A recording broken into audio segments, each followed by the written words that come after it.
sure you're okay to do this? Mr. Lowe, you're telling me that my son may be in there. Are there any family members or friends? I'm here.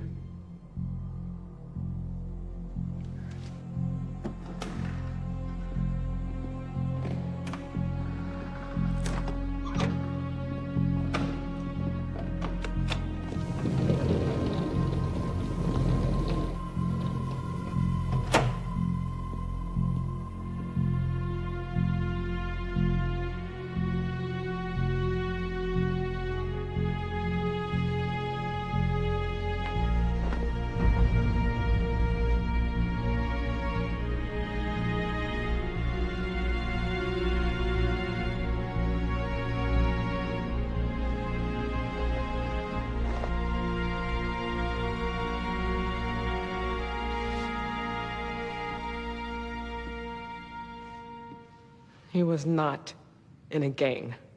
He was wearing Crip colors. Mr. Lowe, I know... I knew my son. The jacket was a Christmas present from an uncle. He was not in a gang. It is possible he was mistaken for a Crip. Do you know who shot him?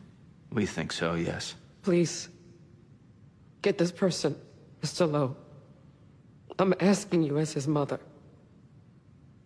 Please get whoever did this. I will.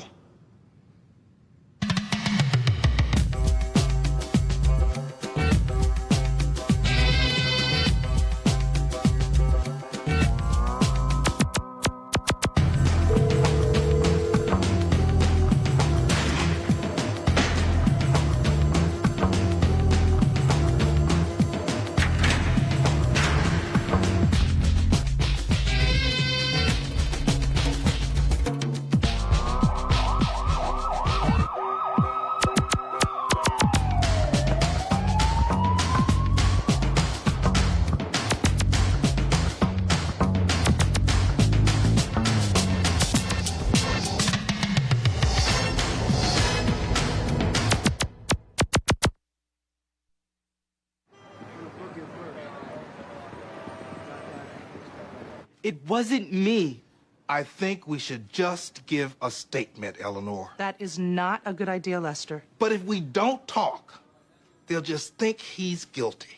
Which I'm not. What are you going to tell them, Stephen? That you and Terrence just happened to be driving through at the time? It's the truth. Why don't you believe me? Stephen, whether or not I do, you will not be believed by the police. You've already been involved in 2 prior drive-bys. I was not involved. I happened to be in the car, but I had no part in either of them. What about me? I got no record. They're going to think that you're covering for your brother, or even worse, that you're involved. But whose side are you on? Guys, hold on. At this point, you 2 are the only suspects. Specifically you, Stephen. Now, they don't want to talk to you to see if you can join them in their search for justice. They want you to say something incriminating or nail you down to a story that they can check out. As your lawyer, I am telling you both, I am imploring you not to say a word. You think I did it? Once again, I don't know what to believe at this point. You told them you were in the area because you had a flat, but no flat tire was found in the back of your car. It's because I was scared. And I just got out as quick as I could. I knew I was on Crip's turf. I used to be a Blood. Well, Terrence, in his statement, forgot to mention the flat tire. I also know that ex-gang members don't get the benefit of the doubt. Your talking is not going to help, so I will advise you one last time not to.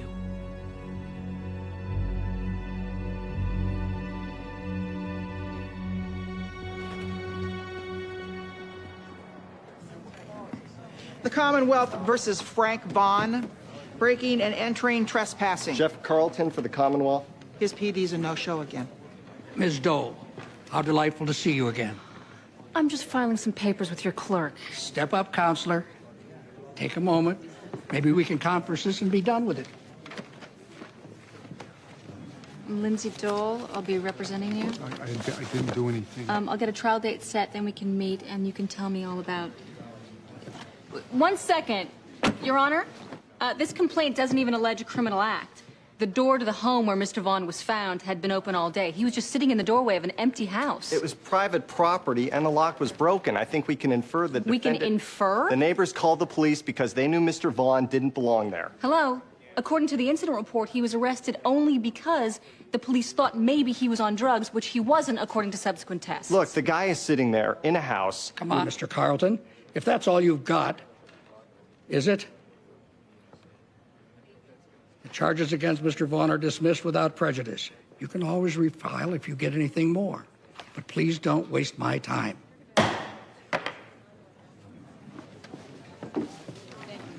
Okay, you're free to go. Not with me. This way, pal.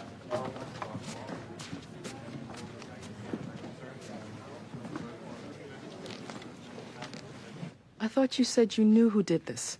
We think we do, but we don't have any real evidence. We can place the car in the area, but Weren't there any witnesses? only the brother, and he's not saying anything. With the gang shootings, the witnesses usually don't come forward. I told you, my son was not in a gang. I understand that, but the shooter is or was. You'll just have to be patient, Miss Fletcher.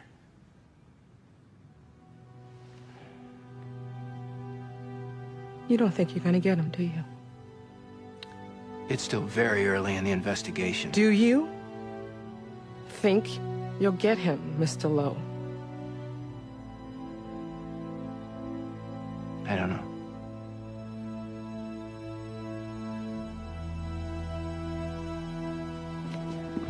Mike, anything?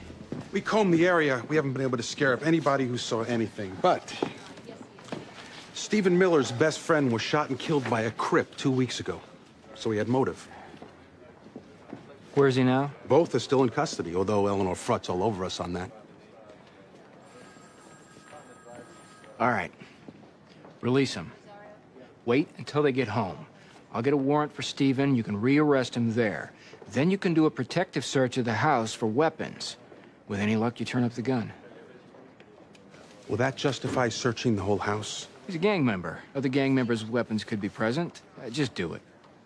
We'll worry about the Fourth Amendment issues later. Alan, what's going on? You can't keep holding them in perpetuity, We're not... releasing your clients, Eleanor. They're free to go. Really?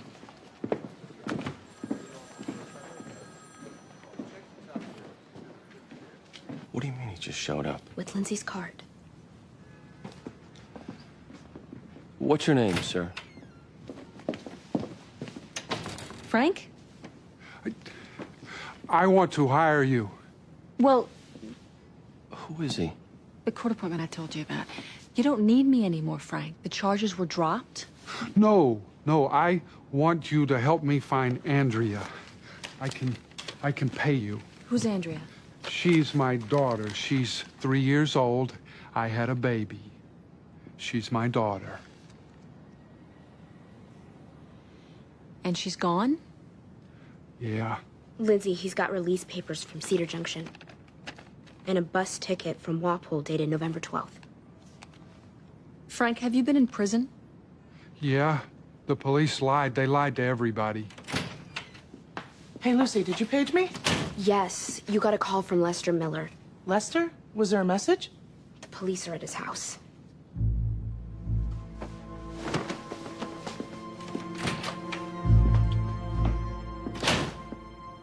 Can you help me find Andrea?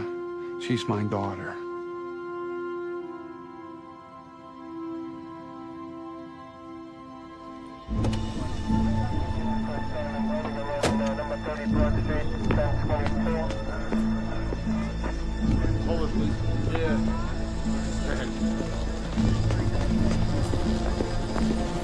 Say nothing. Don't say a word. That goes for both of you. I'll meet you down at the police station. What the hell is this? Arrest warrant. Murder for Stephen, possession of controlled substance for Terrence. Where's your search warrant? Exigent circumstances to arrest, no time. This arrest is a pretext so you can search his house. We believe that the older brother committed a murder. Accordingly, You had him in your custody. Why did you release him? we decided not to press charges, and then we changed our minds. I'm gonna have this kicked so fast. Do what you gotta do, Eleanor. Why are your men still in there? Both of the suspects are in your custody. It's a protective sweep of the house for officer safety. You are looking for the gun. This is prosecutorial misconduct, Alan. Eleanor, why don't you go back to your office and draft your motion to dismiss? That's what you do. We'll do what we do, okay? You know what? If there is a gun, I hope you find it. Because then I can suppress, and you can rest assured it will never come into evidence. There you go.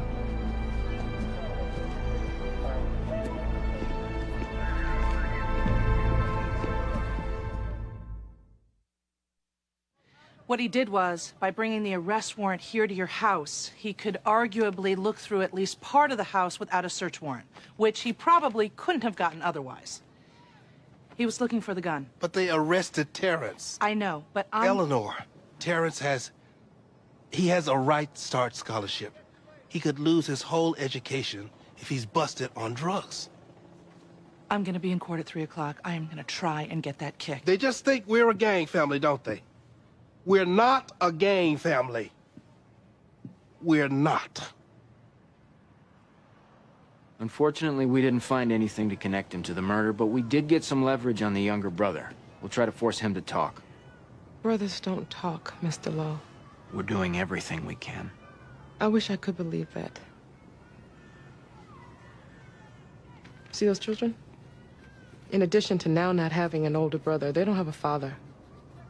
He was killed in a hit and run. The police never caught who did it. As far as I'm concerned, they never really tried. I know we're not a priority, Mr. Lowe.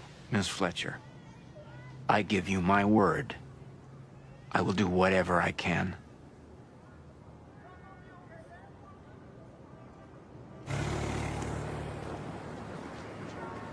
He served 15 years of a life sentence. For what? Rape and murder. DNA test just cleared him. They expunged his record. Let him go. What about... Do we know where he lives? He's homeless. He's been out of prison a week. I contacted his trial attorney. He does have a daughter, Andrea. Only she's not 3. How old is she? 18. Got an address on her. Oh. The murder and rape Frank was cleared of. Andrea's mother.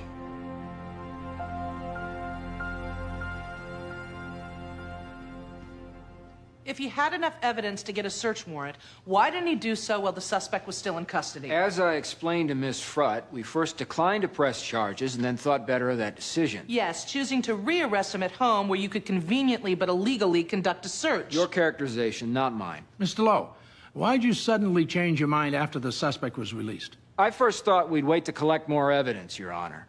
But then I considered the threat to society letting him stay at large, and I decided better to continue the investigation with him in custody.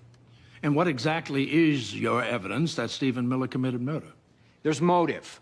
One of his best friends was murdered in a drive-by by a Crip 2 weeks ago.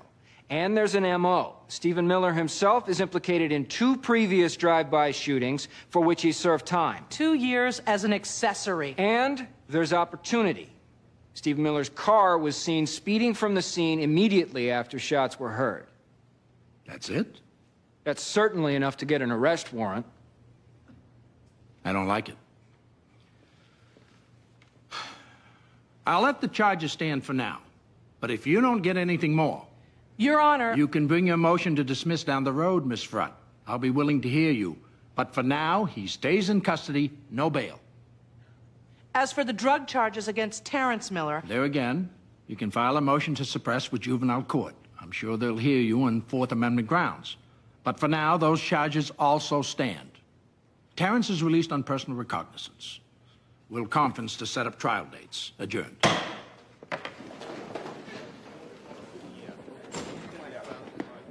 What happens now? I don't know. Go someplace and talk?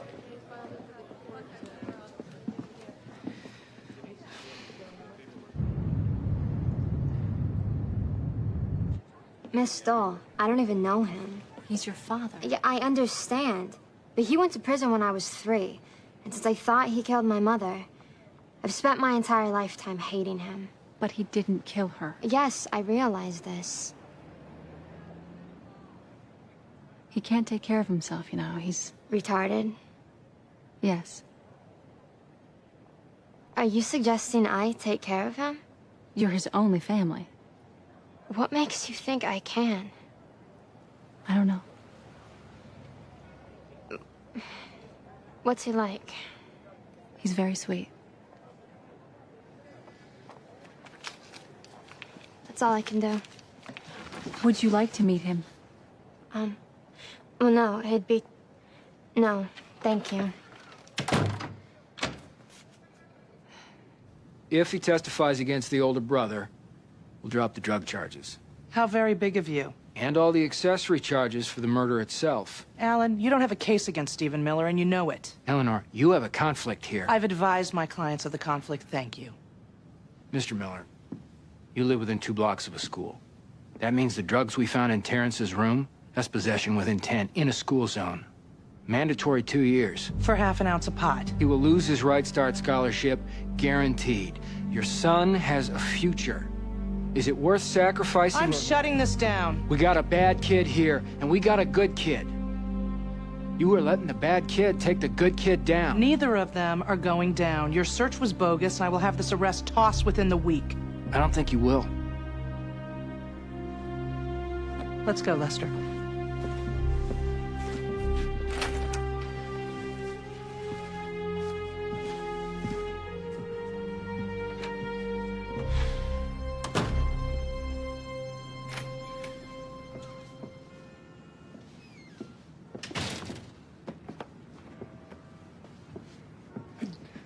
Did you find her?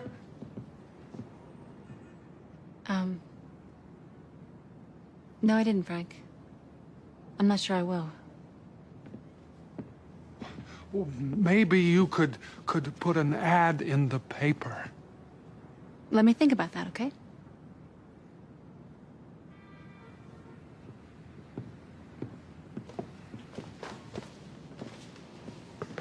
I found her.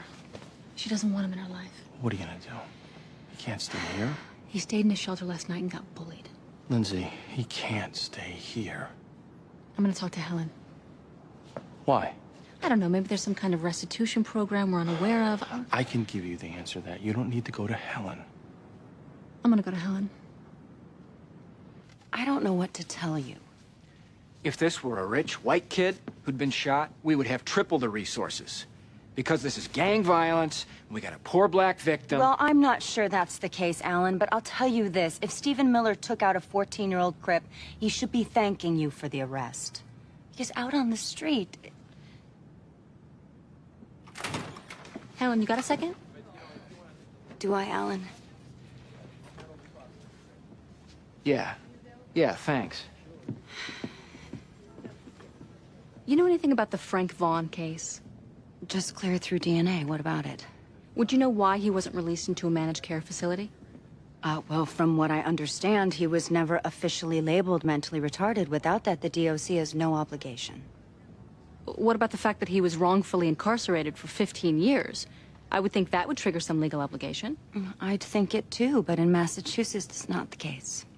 Are you telling me your office feels no responsibility here? Lindsay, what I know is it's the DA's office that requested the DNA test on this one. So let's not accuse us of not caring, okay? Any murder, of course, is a tragedy. We hope to solve them all. But this one? A 14-year-old boy with a bright future ahead of him was killed because he was wearing a blue jacket. It appears that the suspect, a member of a gang known as the Bloods, thought that Brian Fletcher was a Crip. If anybody has any information regarding this crime or the suspect, Stephen Miller, we ask that you come forward, because right now we're dismissing this case due to a lack of evidence. What? At this time, he's deemed innocent and faces no charges. But do not approach this man. He is considered to be possibly armed and dangerous. Simply notify the authorities if you have any information. Thank you. Mr. Lowe? Other local news.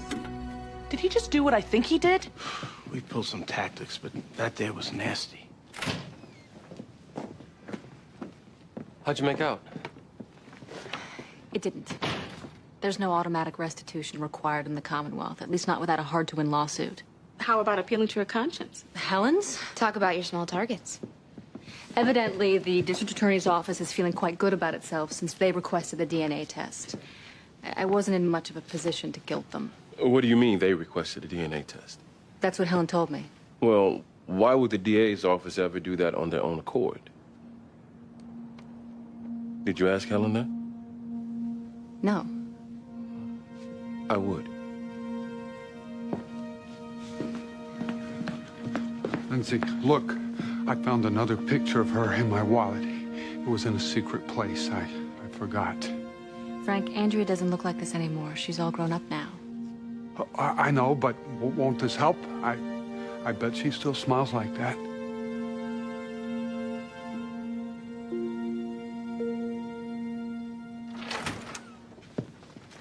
I was told you never knock. You just ordered his execution. I did no such thing. I put out a call for information. You put his face on the screen and made an announcement that he was a blood who murdered a Crip, and then you free him from custody. I had no case, just like you said. You set him up to be killed. You issued a death sentence, and it's vile. Tantamount to a death sentence, perhaps, but again, not my intent. I'll grant you, looking at the circumstances the way they are now, your client is safer in jail than he is out. So let's make a deal, and I'll do my best to swiftly get him into protective custody. I am going to go to the judge and report this little act of extortion. And if anything happens to Stephen Miller, I will personally see to it that murder accessory charges are brought against you. Fine. Go to the judge. And on your way home, perhaps you can swing by the morgue and take a look at Brian Fletcher.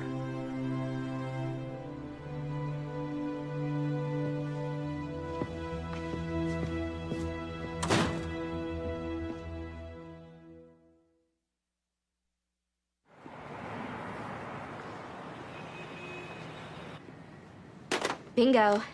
The DA's office ordered investigations and some DNA tests in 43 different cases involving a bad police officer. What? In Frank's case, the cop lied on the stand.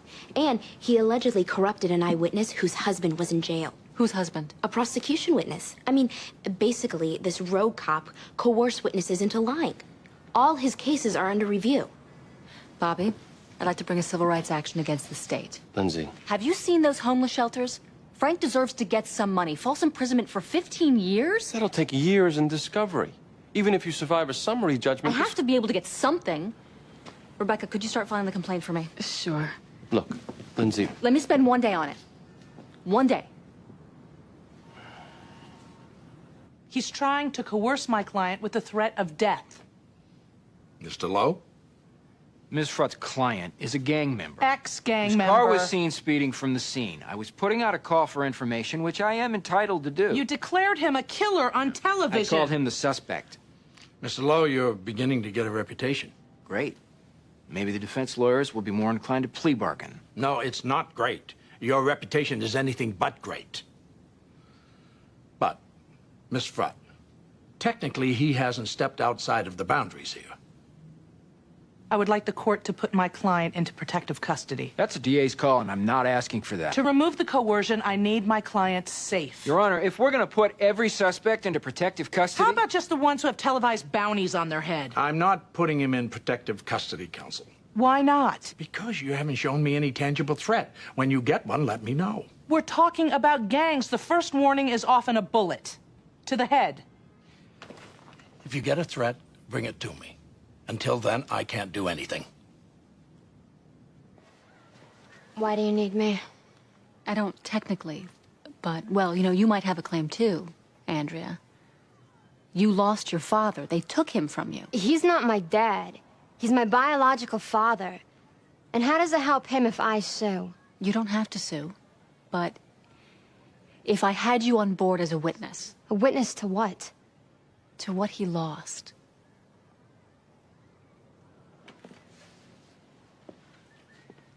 You're all he's thought about for 15 years.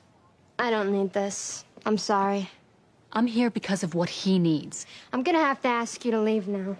I don't understand why you don't want to meet him. Oh. You don't understand that. I guess that means you can otherwise understand my life, Miss Stoll. My very first memory was finding my mother dead. I thought she was just play acting. I was crawling on her, laughing, like it was all a game until... I've lived in 7 different foster homes.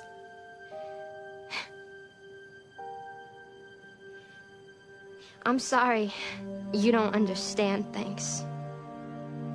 But let me see if I can get you to understand this. My life, for the first time, is moving forward. It's even normal. I've got a job, a boyfriend,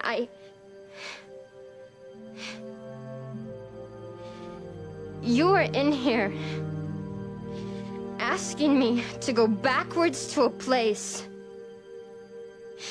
I can't do it. And it's not that I don't want a father.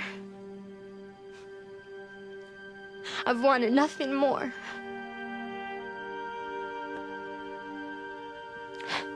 But I can't do it. I can't.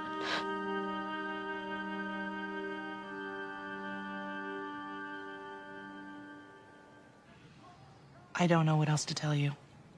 It isn't good. They're not even looking for anybody else.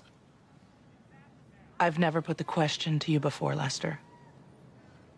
Did Stephen do this? Obviously, you think he did. His best friend was killed. He's seen speeding from the scene. He's been involved in 2 drive-bys before. I would be lying to you if I told you I didn't have some doubts. Given everything we're up against, this may be the time to consider a deal. Add to the mix the DA setting him up, Stephen is probably safer in jail. I can get the drug charges dropped on Terrence. I hate to let the DA win on this, but there are other things I am more afraid of. You're asking me to advise my son to plead guilty to a murder he didn't commit. I have to go to court? It's possible, but... But I didn't do anything! Frank? I didn't do anything! Okay. Don't make me go to court. Frank, listen. You don't have to go to jail. This isn't about that. This is about getting the state to pay you money for putting you in prison before. But I didn't do anything before. I know that. Please don't make me go to court. Okay. Please don't make me. Okay. Please. Okay. We won't.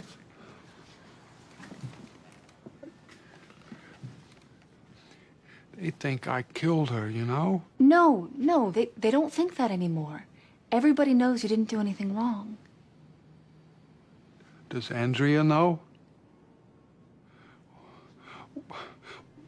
We need to find her to tell her.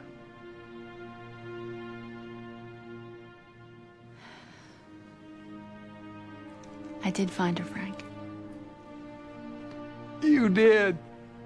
She wishes you well. And, she told me to tell you she loves you. She coming over? No. Her life has been very difficult. It's going well now, but she thinks it's best if she doesn't see you just yet. Why? Well, it's complicated. She still thinks I did what they say I did. No, she doesn't think you did anything wrong. Then why doesn't she want to come over? Well, maybe in time she will. But for now... Hey, let's look at what is good here. Lindsay is going to take this complaint to the Attorney General's office, and we're going to file our claim, and hopefully we're going to get you money so you can get a place to live. You won't have to sleep at the shelter. Isn't that great? One day she will come over.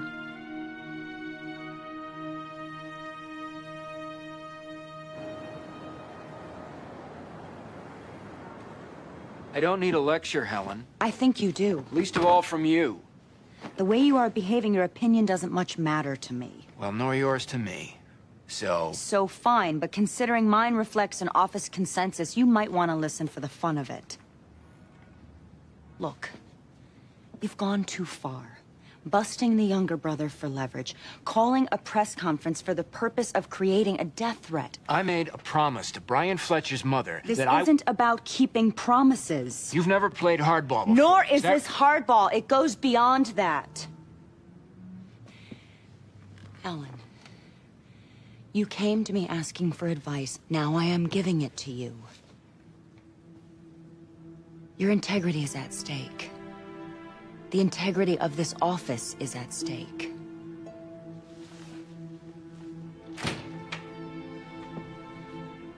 Mr. Lowe, I'm Lance Miller, Steve's brother. What can I do for you? I did it. I shot that kid.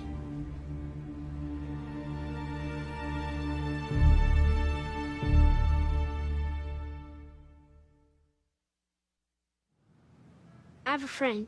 His name's Billy. I was going to see him. That's why I was there. You went to see your friend Billy? Yes. 2 miles from your house, you walked. Yes. With a gun? I was gonna show Billy the gun. Where'd you get the gun? I found it. Where? In a ditch behind the projects.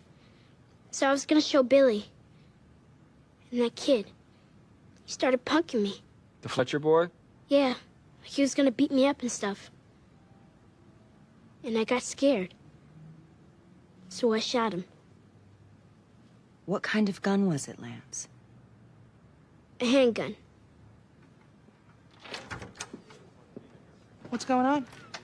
Eleanor, you know Lance Miller? Of course I know him. What are you doing here, Lance? He just confessed to killing Brian Fletcher.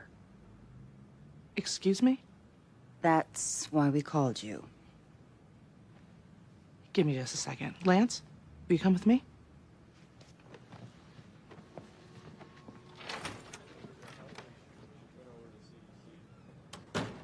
Now, if Stephen isn't the shooter, why would his kid brother be down here trying to save him?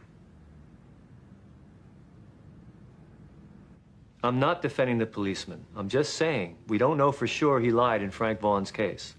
He's known to lie. DNA cleared Frank Vaughn. The likelihood is this cop is responsible. Obviously, I'm not about to comment on the merits. You haven't even filed your complaint yet. My client isn't looking to win a lottery here, Mr. Jenkins.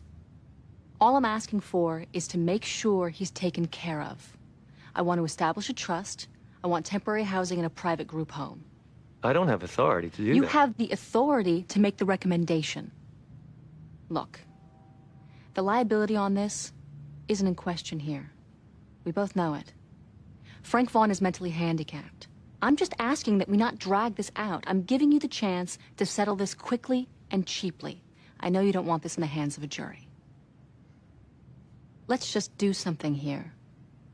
Because it's the right thing to do.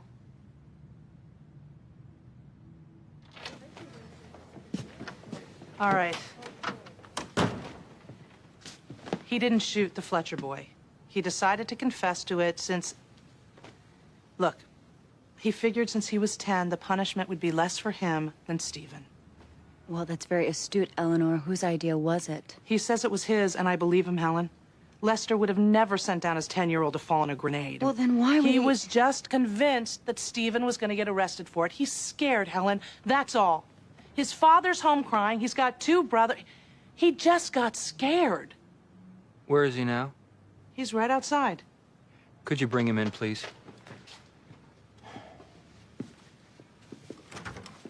Lance?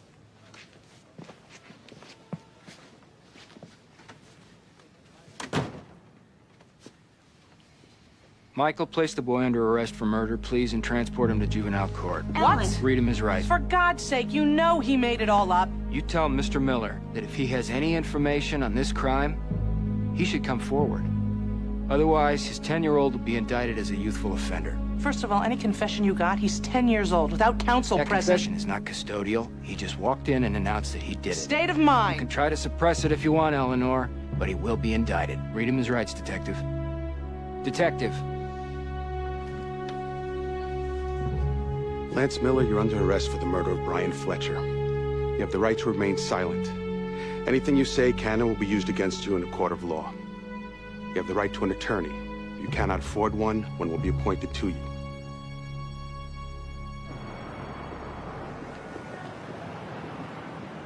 There's a lot of details to still work out. We haven't agreed on how much money, but in the meantime, we have a place for you to live. And soon you'll be able to move to an even better place. And you'll have enough money for rent, groceries. We can move you into your temporary housing today. And Andrea, can she come? Frank, I told you. Andrea's not coming. We explained this, remember? You lied to me. I didn't lie. You said you did not find her when you did. Well... And now I don't believe you when you say she won't come. Why would I say that? You lied. The police lied before, and you're lying now. Nobody wants me to be with her because I am retarded. You think that I am bad for her because I'm retarded. You think that I will hurt her. That is not the case. Where is she then? Tell me where she is. I can't really do that. But why? I promised her I wouldn't.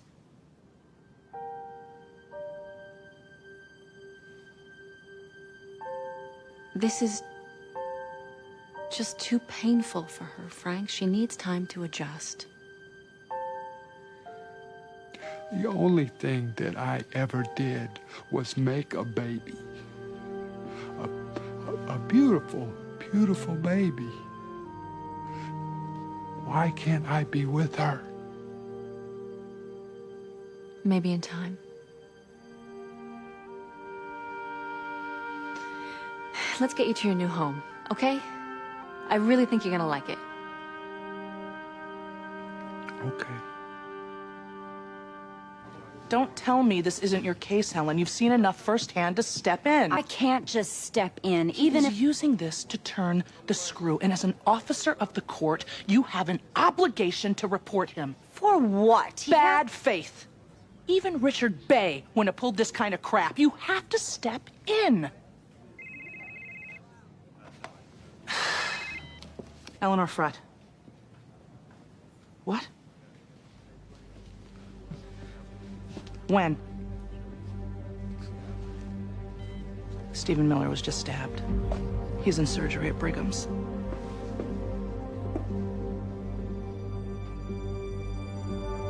Dr. Evans to ICU. Dr. Evans to ICU.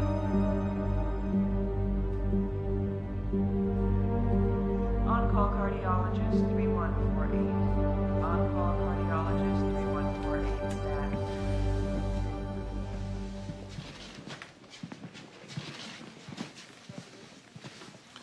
Back. They think he's gonna be okay.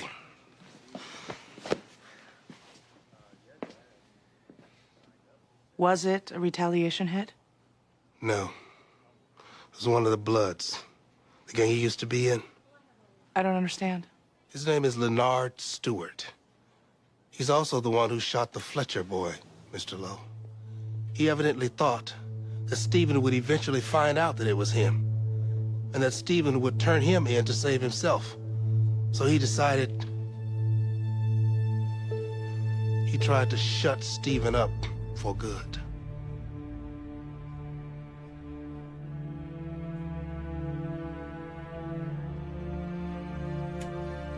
Come on. Come on. The doctor says you can come in now. Come on. Come on.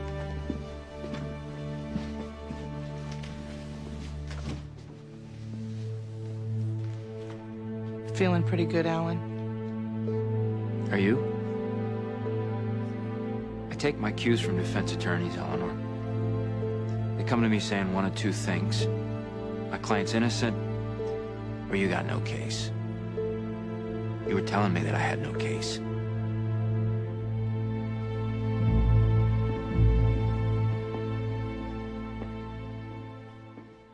Your bathroom is nicer than mine. It's really all mine. You don't own the apartment, but it's all yours to use. Eventually, you'll probably move to another place, which will also be yours. But for now... Have you lived alone before? Oh, yes. Before the police took me. But oh, this is so much nicer than...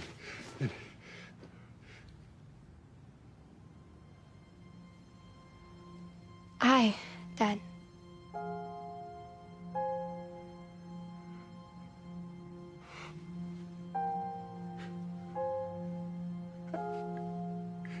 Andrea?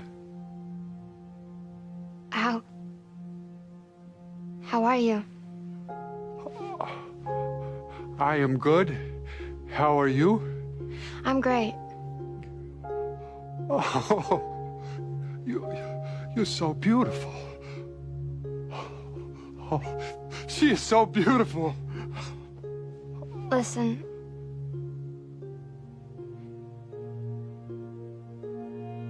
All these years, They lied to you. yeah.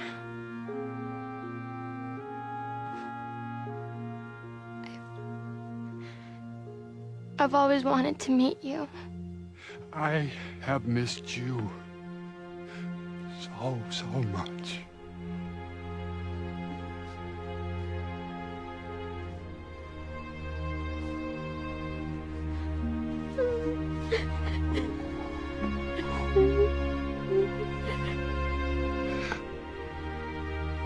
I do not want to let go. Okay.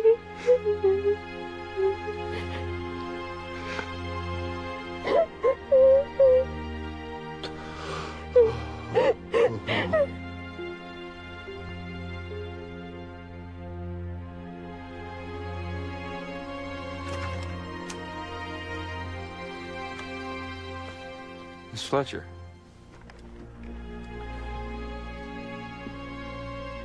They just arrested the man who killed my son. Not the man you were after. But I know it never would have come about if you had not pushed the way you did. You kept your promise, Mr. Lowe. Thank you. You're a man of your word.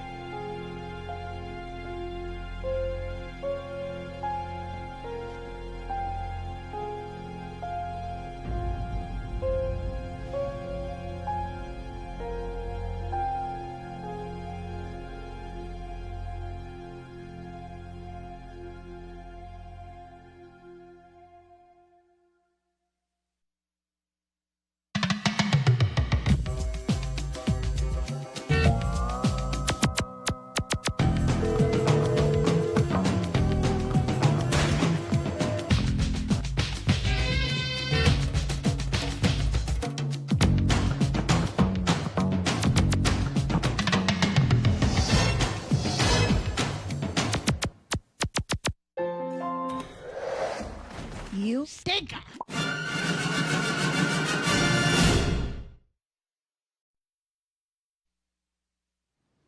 We've all seen the famous videotape. It does look like you. That's the bad news. The good news is, it's only from the side and the back. The face is invisible. Well, why is that good news, Jimmy? If the face were visible, the jury would see it wasn't me. Right. Are you ready? I guess. Is a person ever ready to stand trial for murder?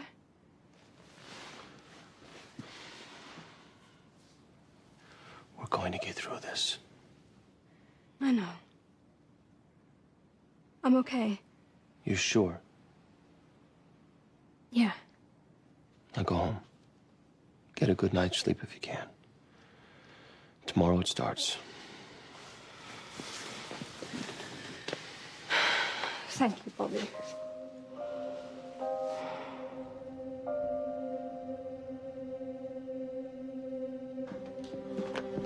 Okay, see you tomorrow. Bobby, you don't think we should be looking to cut a deal here? There's no deal to be had. We'd get manslaughter at best, which is out of the question. Why is it out of the question? They got motive? Forensics put her at the scene. That videotape gives them timing. The case got tougher, I agree. But how can we accept a homicide conviction on this? Even if it's manslaughter? Bobby, you don't think she did it? I know she didn't do it. She's innocent. Okay.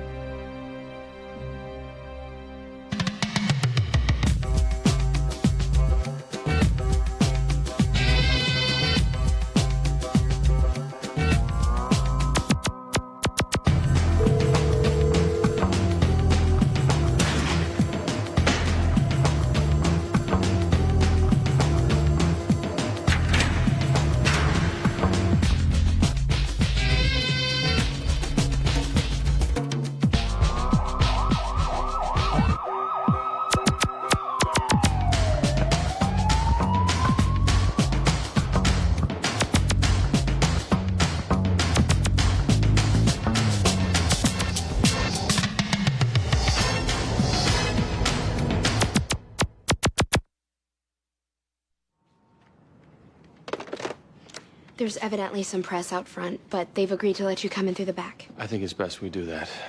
Okay. Confident. Remember? Oh, here we go. Great timing. What's wrong? Rape crisis. Eugene, you're in charge.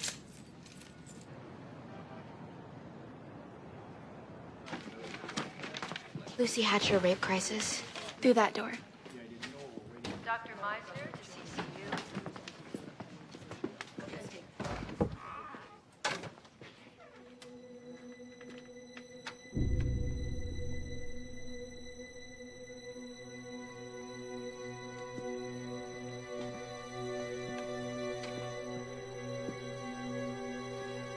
Miss Walters.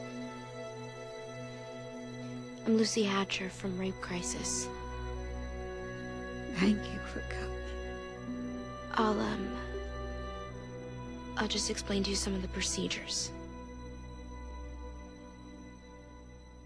The key thing here is trajectory. You can see it goes slightly downward. Now, typically, in a suicide, when somebody puts a gun to his head, the line would be upwards. Specifically, Doctor, what did the trajectory here indicate?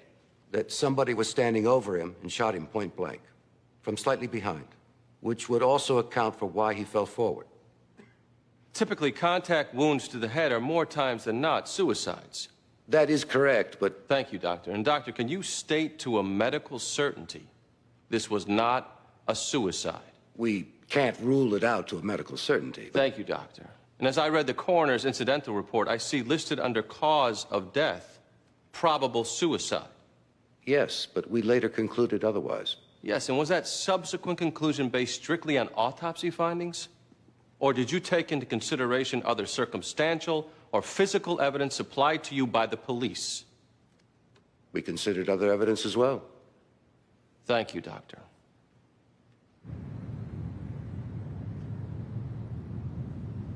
I don't understand. You plan to put Mr. Potter's reputation on trial? No, we don't. We just...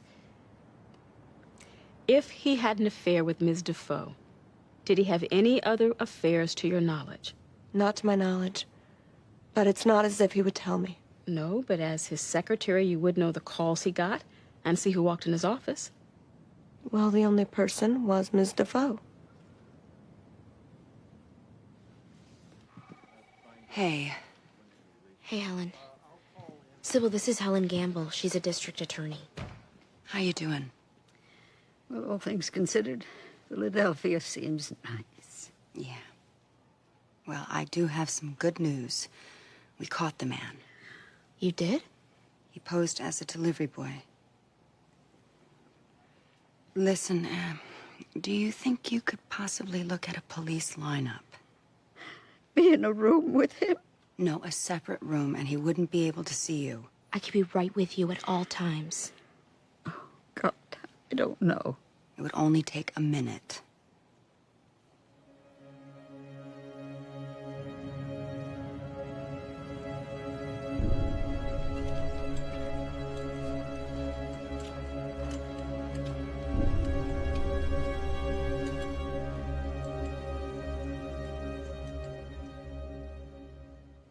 It was 2 nights before the accident that I discovered them. Your husband and the defendant?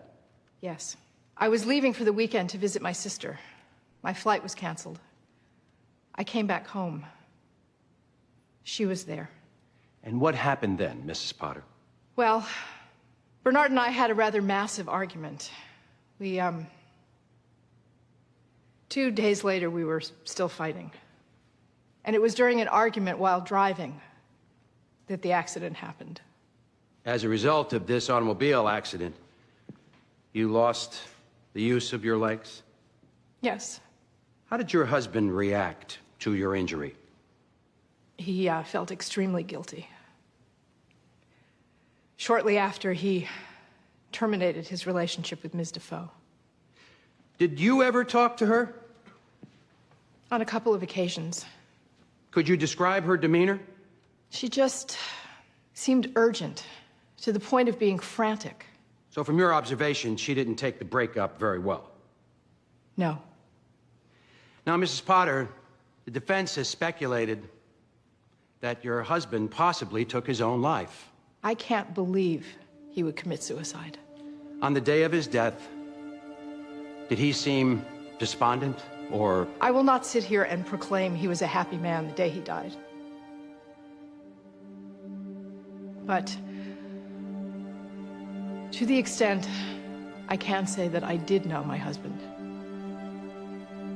I cannot see him capable of suicide.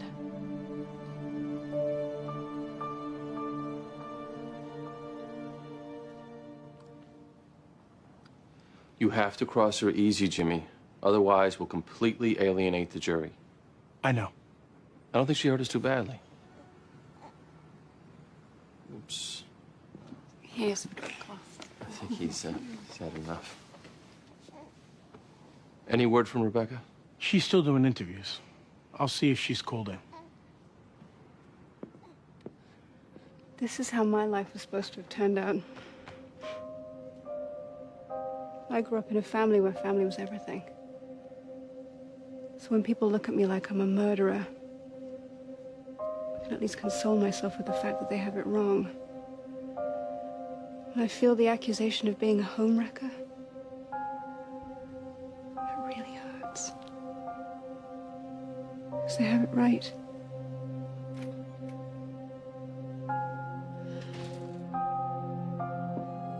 Hey. Hey. Sorry I'm late. The depot ran over. Hey, buddy. Come here. Hi. How'd the first day go? Not too bad, but their big guns come tomorrow. Probably have a late night tonight. Okay. Late night for Jimmy, too? Probably.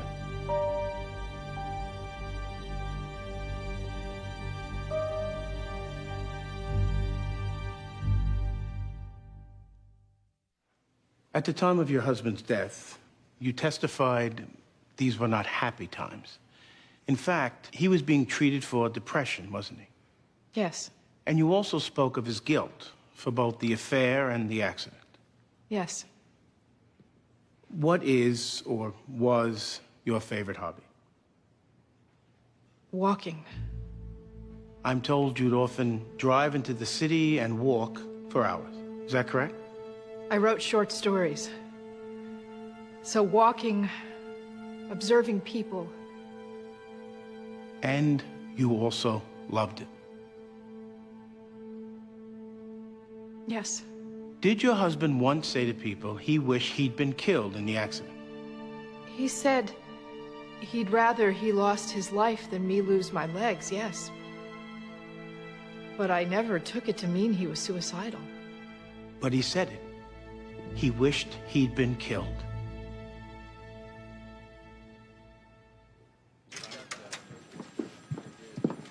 Now, if at any time you feel this is too much, Okay. Bring them in.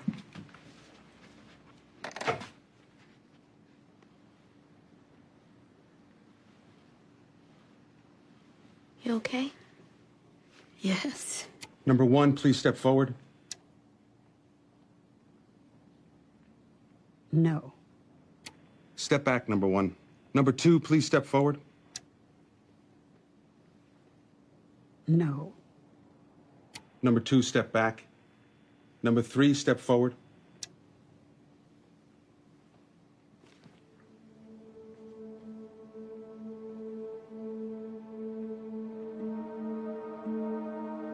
Ms. Walters, do you recognize this man? No. Are you sure? It isn't him.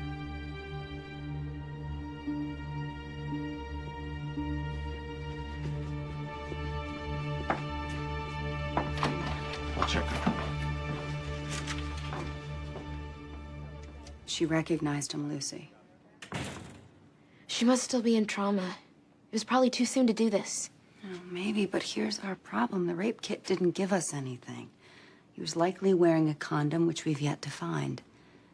Look, our ability to put this guy away depends on her.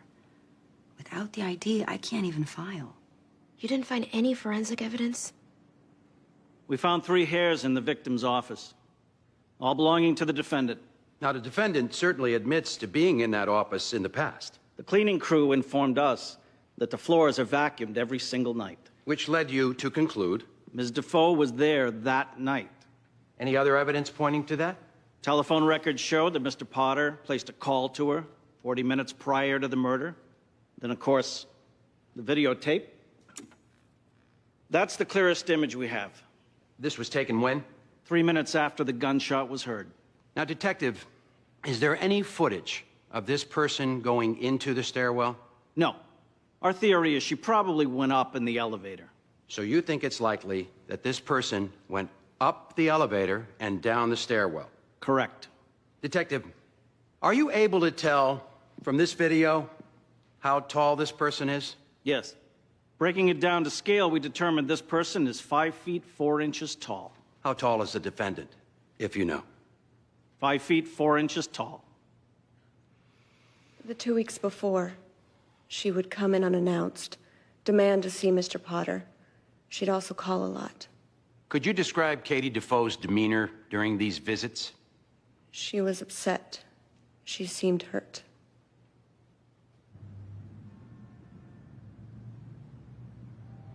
Why do you look so doomed? You knew about all this evidence. We're not doomed. But Katie, if you went into that building that night, I'm not accusing you of the murder, but if you went into that building at all, I prefer we admit it and deal with it. I did not go into the building. I'm sorry. I had to ask. Please don't ask me again. Jimmy, can you give us a second?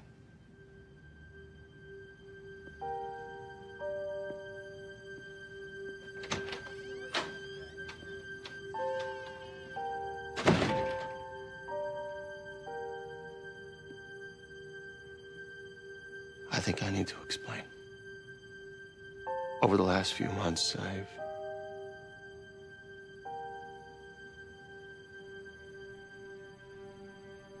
I've grown fond of you, Katie. Lately, I tell you this not as some kind of advance. I'm very happily married. I love my wife totally. But since I do have feelings, I have to be conscious of the reality that my judgment could be colored. It's for that reason I just asked you that question. So the distrust you feel isn't so much for you as it is for my own objectiveness.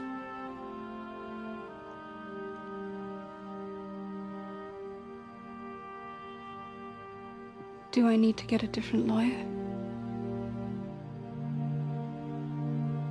No.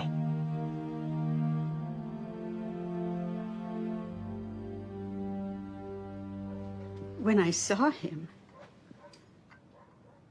the sudden thought of having to sit through the trial, looking at him every day, I just can't do it. You don't have to apologize for being afraid. It's not just fear, Lucy. I'm 83. I haven't many years to live. I don't want to spend one of them embroiled. I think think I could survive this best if I could somehow bring myself to forgive him and move on. Okay. Any way I can help you? You could make him apologize. I've been a police criminologist for 11 years. And what findings, if any, did you make, Doctor? This was not a suicide. Can you tell the court what psychological evidence led you to this conclusion? In the days leading up to the death, Mr. Potter was very driven at work, even productive. He was meeting deadlines. This kind of efficiency belies the notion of a man intending to end his life. He was getting therapy, both personally and marital counseling. This again suggests that he was looking to heal, move ahead, not die. The main thing, he left no note. If guilt is the motivating factor for suicide, in my experience, there's almost always a note. Doctor, you have known cases where suicides have not been planned out. The victim acts on a sudden decision. Yes. Even in cases where people are on the mend, getting help, productive at work. That's not the usual. But it's been known to happen. People just snap. Those cases usually involve schizophrenia or chemical problems. Neither is indicated with Mr. Potter. But it's happened. Of course. There's anecdotal evidence for almost everything. But... Thank you. I'd like to finish my response. You answered please. my question. No, I'm telling you I haven't answered it. Is suicide possible here? Of course it is. Anything's possible. But based on my 17 years as a trained professional dealing with this very question, I am adamant in my belief that this man was murdered. It's not even a difficult call. I'm scared, Bobby. We haven't even put on our defense yet. But our whole defense is basically my word. The way the jurors are looking at me. What do we say about panic? We can't have panic. What if I get scared during my testimony? It might make me look guilty. What if I get nervous and I can't remember? Hey. Come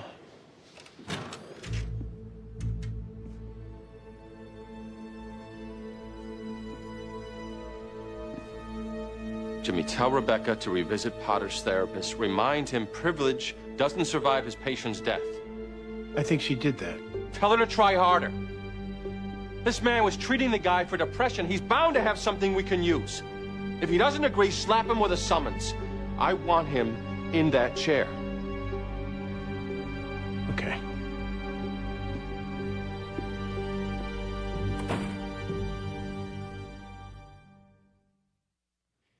The breakup was very painful. I don't deny that. We've heard testimony that you repeatedly tried to change his mind. That you would show up at his office unannounced. I did. I was hurting. In the days leading up to Bernard's death, did you notice any suicidal tendencies? The only strange thing was the phone call. What phone call was that?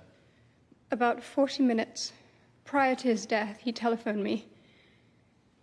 He said he would never see me again. He said goodbye, and he hung up. It seemed very odd, and his voice sounded slightly erratic. What did you do then? I tried to call him back. The call didn't go through, and I never got him. And the next thing, I'm told he's dead. Ms. Defoe, did you go to Bernard Potter's building that night? I absolutely did not. Did you go anywhere that night?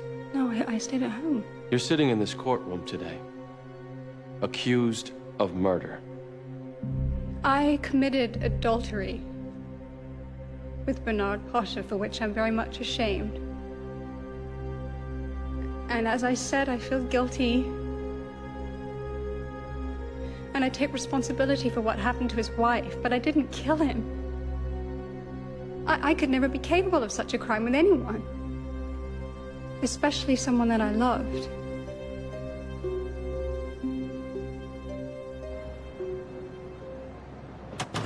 So it was him? Yes. And maybe in time she'll change her mind, but for now she just doesn't want the ordeal of a trial. Well, she'd only have to be there for her testimony. But he'd have to be in the room, right? And she wants him to apologize? What are you hatching up? We get that apology on tape, we don't need her ID. Go tell him he'll be made by the woman unless he apologizes. Whoa, I'm a rape counselor, not a police agent. Well, I think that your client would feel comforted if we can put the rapist in jail. So you just happened to get a very strange call from Bernard Potter shortly before his death.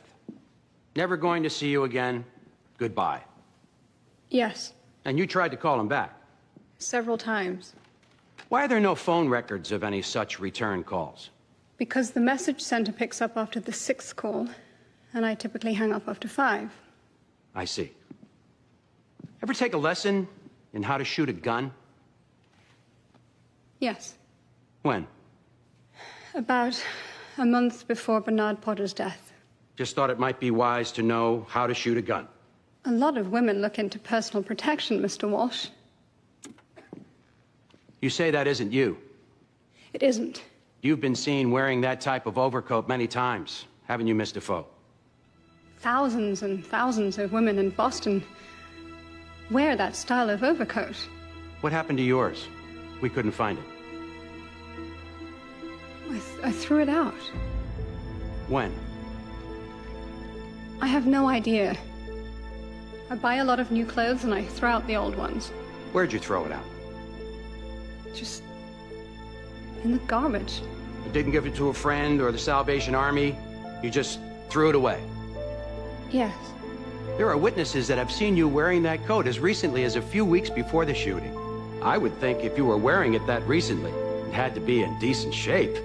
But you just threw it out. Asked and answered. You had a coat like that shortly before the murder. It couldn't be found after the murder.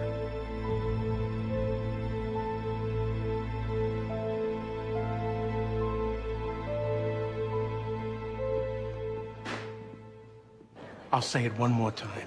We have to plead this. What else did Potter's therapist say? Just that. But if he's called, he will reject the idea of suicide, so I don't think he's worth it. I'm gonna call him. It's too dangerous. You just saw what happened in there. Even so, you don't start winging it halfway through a trial. Come on. Bobby, I agree with Jimmy. I'm calling him. I'd have to let him back into my home? With me here and the police in adjoining apartments, also in the hall. I promise you'll be safe. Oh. I don't know. It's totally your decision. And I understand if you say no. I'm just saying if your fear really is a long trial, it'll only take a few minutes. You'll get your apology and you'll put him in jail. And you'll be here with me? Every minute. Could lose my job, but... Why would you lose your job? Well, this isn't exactly what rape counselors are supposed to be doing. He was extremely guilt-ridden over the pain he caused his wife. Let's be candid. You don't think it was a suicide? I don't think he was remotely suicidal. Dr. Papp, during your therapy with Bernard Potter, he discussed his affair with Katie Defoe. He did? Did he ever discuss having an affair with anybody else around the time of his death? Yes. Who? His secretary, Michelle Farrell.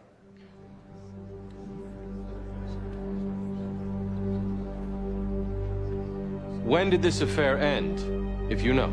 Objection, hearsay. Overruled. When did Mr. Potter's affair with Miss Farrell end? About a week before his death. Thank you. Mr. Walsh. I have no questions, but reserve the right to recall. Witness may step down. The defense recalls Michelle Farrell. Your Honor, I'd like some time in light of this new information. We'll break for the day. Resume tomorrow with Ms. Farrell.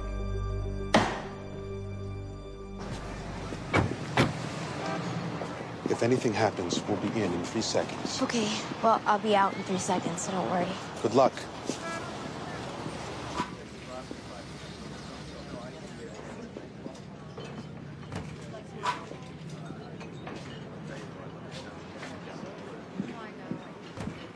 Mr. Macklin, my name is Lucy Hatcher. I'm from Rape Crisis.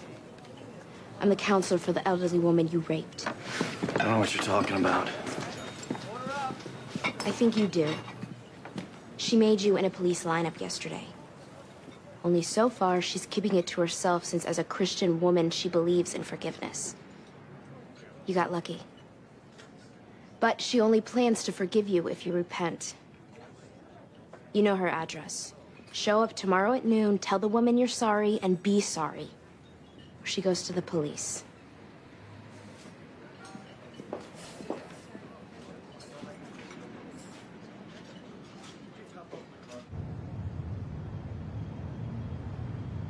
So you're going to accuse the secretary? I'm gonna throw it out there. She doesn't have a complete alibi, so who knows? It seemed a little desperate. Well, we are desperate, Lindsay. I mean, Katie didn't do so well in the business of the overcoat. Well, did you ask her what she did with the overcoat? She was asked 3 times. She threw it out. No, I don't mean on the stand. I mean after, in private.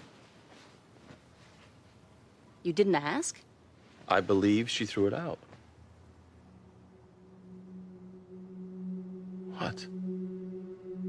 Are you involved with her, Bobby? What? Look, I mean, it might just be my hormones. I'm sorry, but I just get this weird feeling that something's going on. The way you just believe her? You believe something's going on? I'm just... Wondering, Lindsay? Sorry.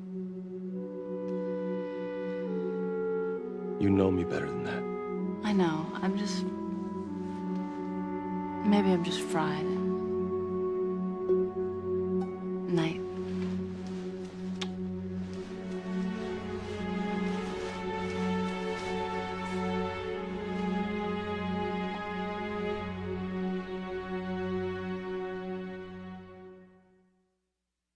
Why didn't you tell the police about your affair with Mr. Potter?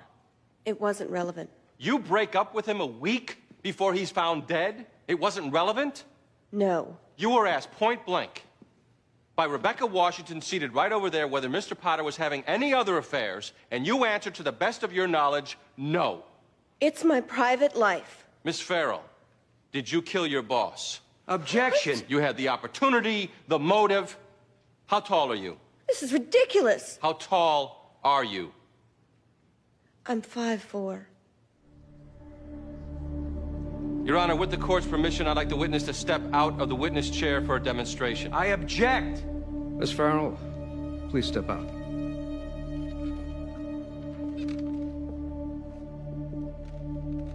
Stand just like this, please. Could you put this on, please? I object to this grandstanding. Overruled. Miss Farrell, put the coat on. And these glasses, please. And the wig. Katie?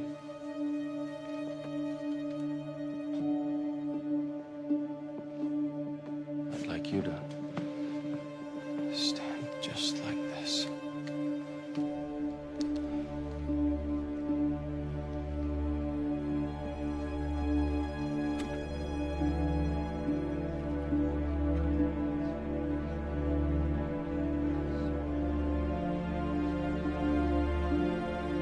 From where I'm standing, I see reasonable doubt.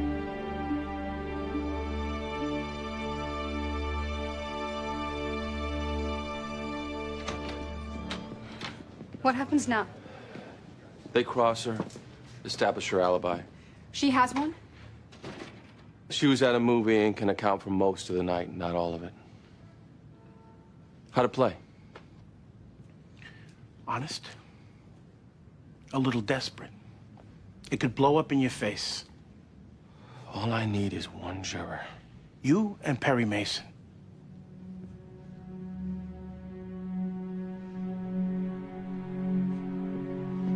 Jimmy, I don't want to hear their crap in front of the client. You asked my opinion in front of the client. You have a problem. Do I have a problem? I got a big problem. I think you have feelings for this woman and you're not seeing straight. That's my problem.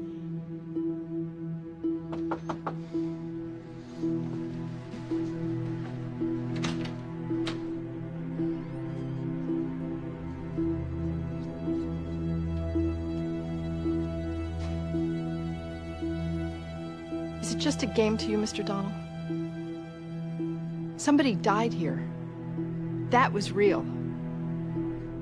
It's not a game.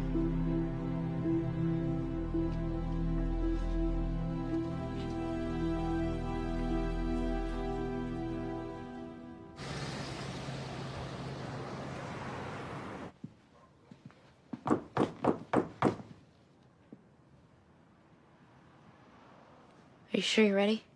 I'm fine.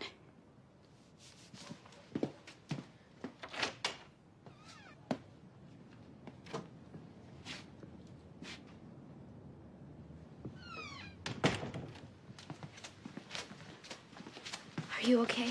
Yes.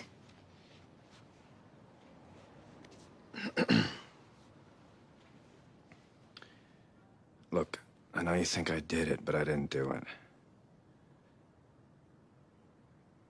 But I'm sorry for what happened to you. Is that your idea of seeking forgiveness? You don't think I know? I looked you in the eye. You don't think I know you're the man who raped me? I'm sorry. You're sorry. My husband was a minister. Bet you didn't know that. Did you ever think you were raping a minister's wife?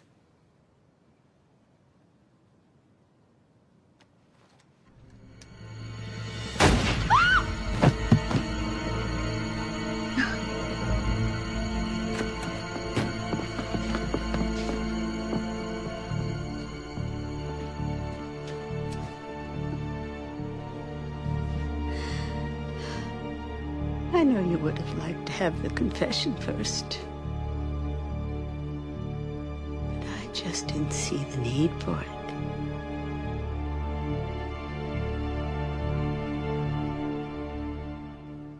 None of the police experts could rule out suicide. The man was profoundly depressed. He crippled his wife, a woman who loved walking like she loved life. He was being clinically treated for this depression. None of us, none of you, can eliminate the possibility that Bernard Potter took his own life. The only reason the police arrested Katie Defoe is because she seemingly had motive. Hairs of hers were found at the scene. A woman who looked like her was seen leaving the building. But Michelle Farrell would also have motive. She too was having an affair. And how easy it would have been for her to frame Katie Defoe. She could have collected hairs from my client's hairbrush and planted them, dressed up to look like her. We all just saw the resemblance, and she can't account for her whereabouts for the hour immediately preceding Mr. Potter's death. She says she was home, just like Katie insists she was home. But we can't know. Add to that the fact that we can't even know it's homicide at all. You've certainly got reasonable doubt. Our detectives, our forensic specialists, our psychological experts, all of our witnesses, all of them were unequivocal in their consensus. This was a homicide. There was no gunshot residue on the victim's hands. The trajectory shows that he was shot from above, from slightly behind, which is totally inconsistent with suicide. Bernard Potter was murdered. It's obvious, and the defense knows it. That's why they resorted to that ridiculous last-second cloak and dagger stunt of getting Mr. Potter's secretary to dress up in the courtroom. True, we did not know of Miss Farrell's affair with the victim. But she is not a suspect in this case. Mr. Donald is throwing her up as a red herring because he struck out on the suicide pitch. The evidence here is overwhelming. Miss Defoe had motive. She had been acting urgently, frantically, showing up at the victim's office, desperately trying to continue the relationship.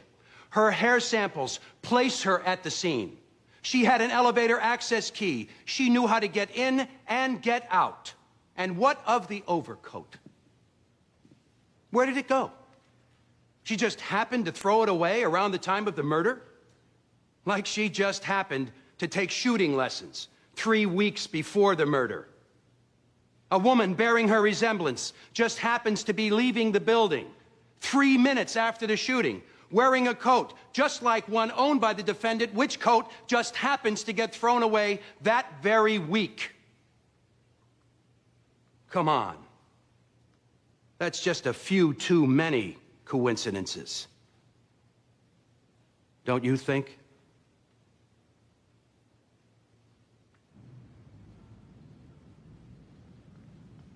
Katie, remember when I said my objectivity? It's okay, Bobby. I'm afraid I may have blown it. By suddenly pointing my finger at the secretary, I'm worried I may have sent a message to the jury. I don't believe it was suicide. Hey, Bobby. You tried an incredible case. You got every one of their witnesses to admit it could be suicide. Plus, you offered another possible scenario if the jury is determined to conclude homicide. I don't question you at all.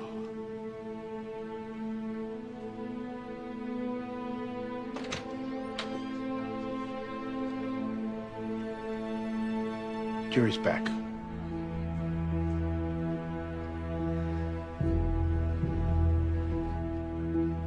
The defendant will please rise. Madam Foreperson, the jury has reached a unanimous verdict. We have, Your Honor. What say you? In the matter of Commonwealth of Massachusetts versus Catherine Defoe on the charge of murder in the first degree, we, the jury, find the defendant, Catherine Defoe, guilty. Ladies and gentlemen of the jury, you are dismissed with the thanks of the court. We are adjourned.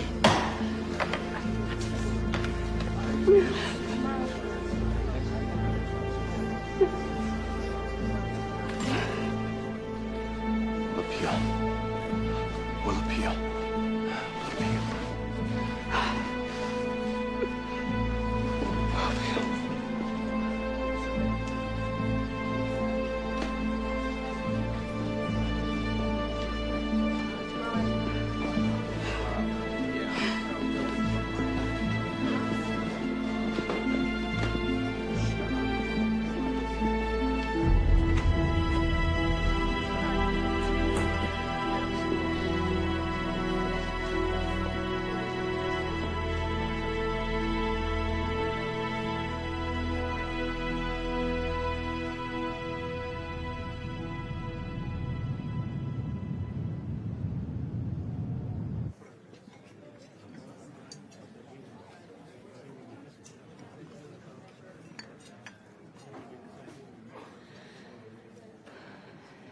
Are you in love with her, Bobby?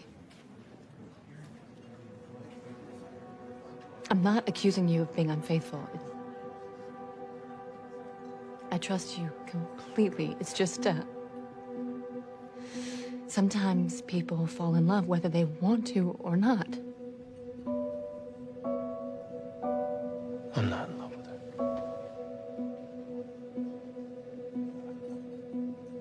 Something about her just made me feel protective of her. And I'm devastated I lost. There's...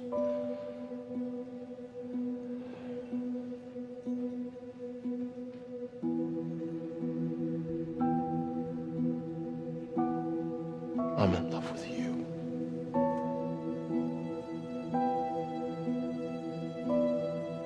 And only you.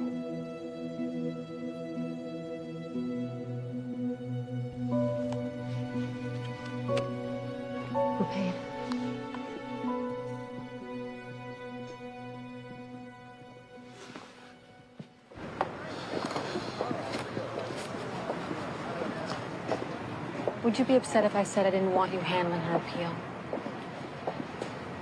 Would you be upset if I said I had to? Yes. Okay, then. I won't. There's just something about her, Bobby. I just don't want you with her. And that's that, then.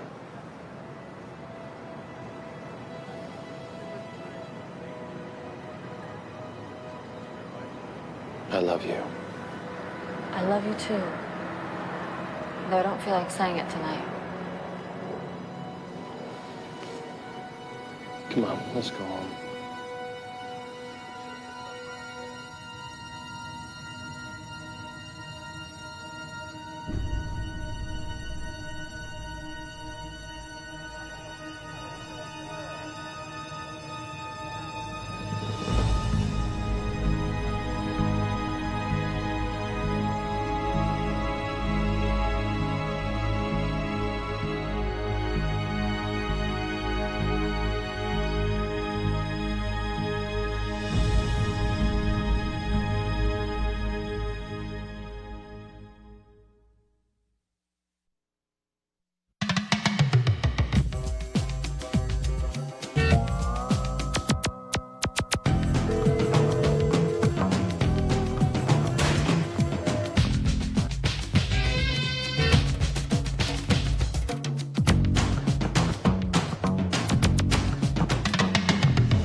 You stinker!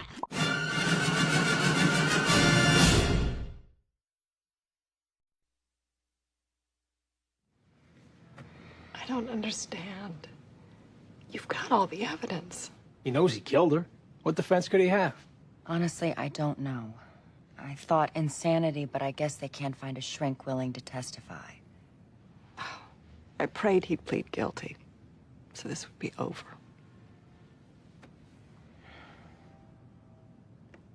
Well, we don't start for another hour. We can still offer him a deal. What kind of deal? Murder 2, and that's a gift. That's still life, man. With the possibility of parole. No. Daryl, you have no defense. Your semen was found in the victim. I made love with her earlier. Your prints are on the murder weapon. A witness saw you run out of her apartment at the time she was murdered. The witness got it wrong, Mr. Young. It's as simple as that. Well, she seems pretty sure. She got it wrong. A friend of mine in this trial called this doctor witness. He talked about how some white people can't tell black people apart, some disease or something like that. That witness has got that disease is all. We got to call this doctor. I don't think race is an issue here, Daryl. You don't understand, Mr. Young. I'm instructing you to make it an issue.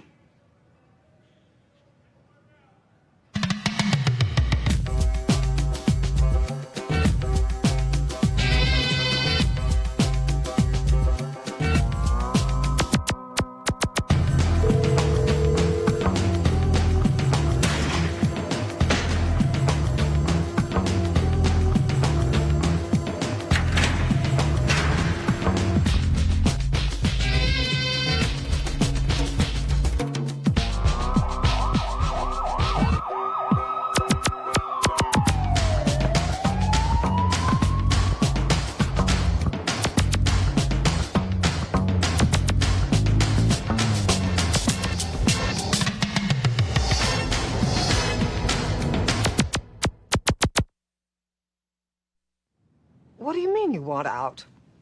Just what I'm saying, Your Honor. The trial is set to start in 40 minutes. My client and I have insurmountable differences which would have... Such as? That's privileged. Let's just say it's about strategy and ethics.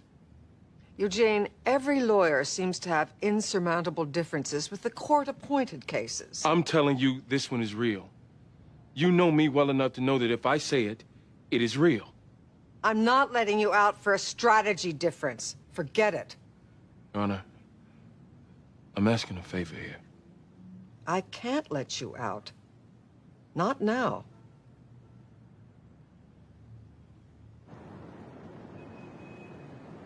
When did they take him in? 3 weeks ago. And they wouldn't tell you anything? The only thing I know is that the FBI has him somewhere. I hired a lawyer. He got nowhere. I hate coming to a patient, but No problem. Your husband's first name? Bill. Bill Ford. And his middle initial? Habib. I'm sorry? Ford is my maiden name. My husband's last name is Habib. All I'm saying, I just think if the FBI picked him up, they must have had a good reason. This woman is my doctor, Jimmy. Her husband's been in this country for 30 years. Why'd they grab him? Just because he's Arab?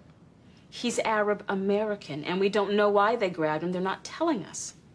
Well, like I said, last time I checked, the police don't arrest people for no reason. When is the last time you checked?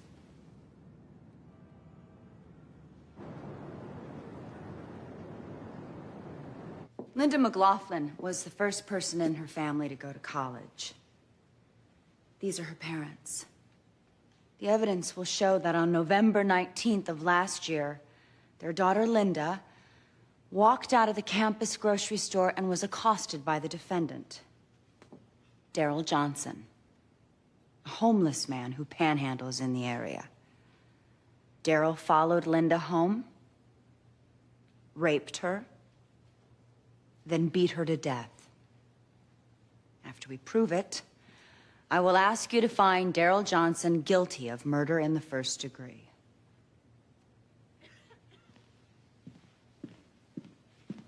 Mr. Young?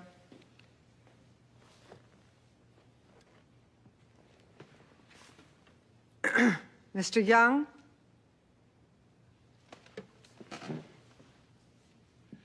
The evidence will not establish that Daryl Johnson committed this crime. The evidence will establish that the police arrested him simply because he fit the profile in their minds of the type of person who would commit this particular crime.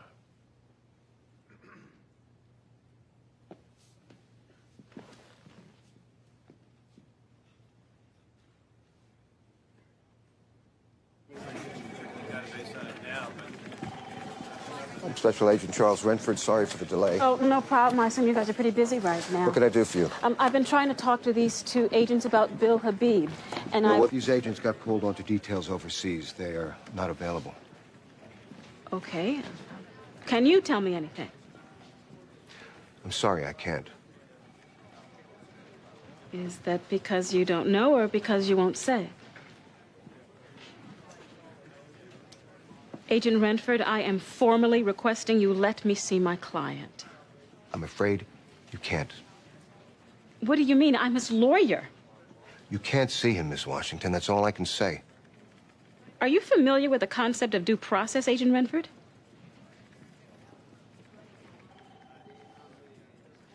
First, find out where he's being held. Call the Bureau of Prisons. I did, along with the State Board of Corrections, Suffolk County Jail, Middlesex. Nobody knows a thing. Call the INS. They can hold someone indefinitely, even if there's a hint of an immigration problem. He's a U.S. citizen. He has been for 20 years. I'd still check it out. You don't know what they can do now. What about his first lawyer? He won't talk to me. Says he's been ordered not to. Ordered? By who? I have no idea. Okay. If the feds took him, you gotta assume they still got him.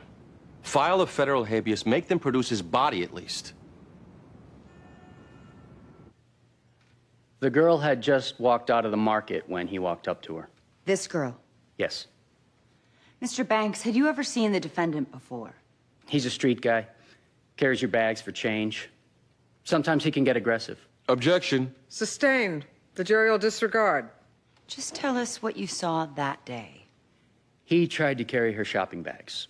And she was like, whoa, I got it. They kind of argued over the bags for a minute, and then she walked away. What did the defendant do then? He stood there, pissed. Then he started to follow her. Did you hear anything they said? No. And when you say they argued... Well, it looked like they argued. About the bags. Could they have been talking about something else? I don't know. I guess. You guess? So it's possible then they were talking about something else? Yes. And Mr. Banks, you never thought Miss McLaughlin was in danger, did you, sir? In danger? Well, yes, you saw her with my client. You didn't think she needed help or that you should call the police, did you? No. Thank you, sir.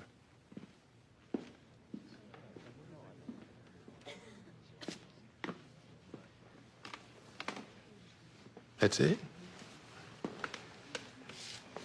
Girl, if you're unhappy with my work, you can tell the judge and get a new lawyer.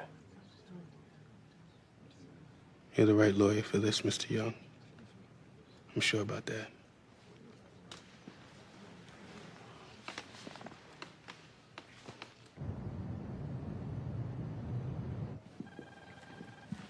Agent Renford, I didn't expect to see Theodore you. McNally, Assistant U.S. Attorney. Thanks for coming down. Let me give you this back. It's my habeas. It isn't filed? Clerk's office caught it. You can't file it. What do you mean I can't file it? This involves classified material, top secret or higher. It can't be... I'm just asking to see my client. Now, when do I get to see my client? After you get a national security clearance. Renford will expedite it. I'll need your home address, social security number, names of family members, and how you know Mr. Habib. I haven't even met him yet. Hold on.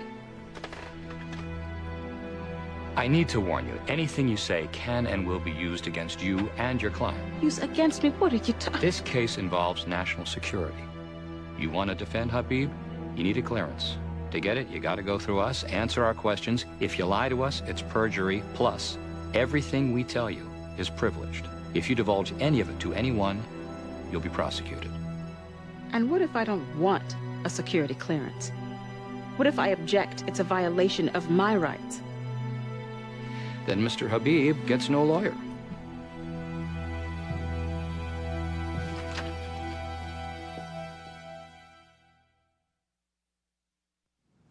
I'd need security clearance to see my own client, who I never met. I don't know why he was arrested. Rebecca, these are different times. Thank you, Lucy. So what happens next? Assuming I get the clearance, I'm hoping to meet the client tomorrow.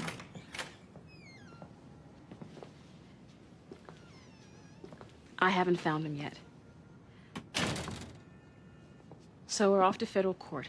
I'm hoping to persuade a judge to order the government to at least tell us where he is. Okay. Sarah, is it possible your husband is involved in something? No, Rebecca, that's not possible. I'm sorry. As your lawyer, I had to ask you that question. Right. We wouldn't want you committing malpractice.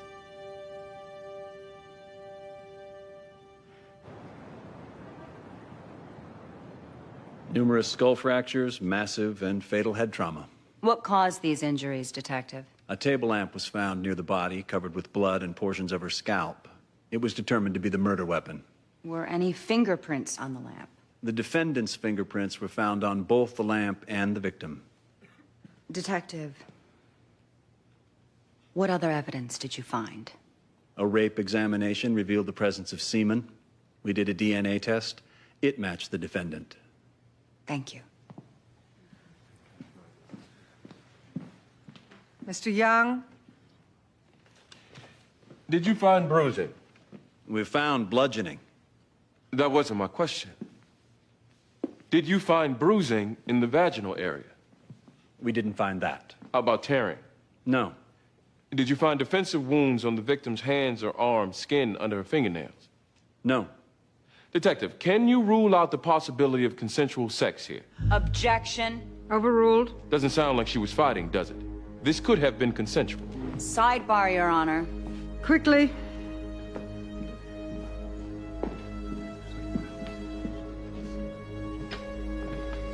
There is no good faith basis for the suggestion of consensual sex here, and he knows it. My client says it's consensual. That's it. That's all he needs. Your Honor, it's bad enough the parents have to sit here and listen to the details. You can advise the parents to leave the room, Helen. In fact, why don't you? This is your defense? That the sex was consensual?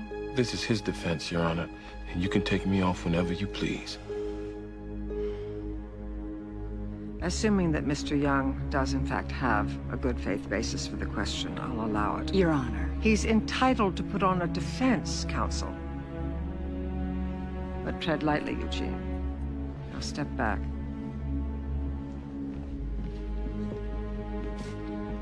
Detective, is it possible the sex here was consensual, yes or no? I suppose it's possible, but Thank you, sir. That's all.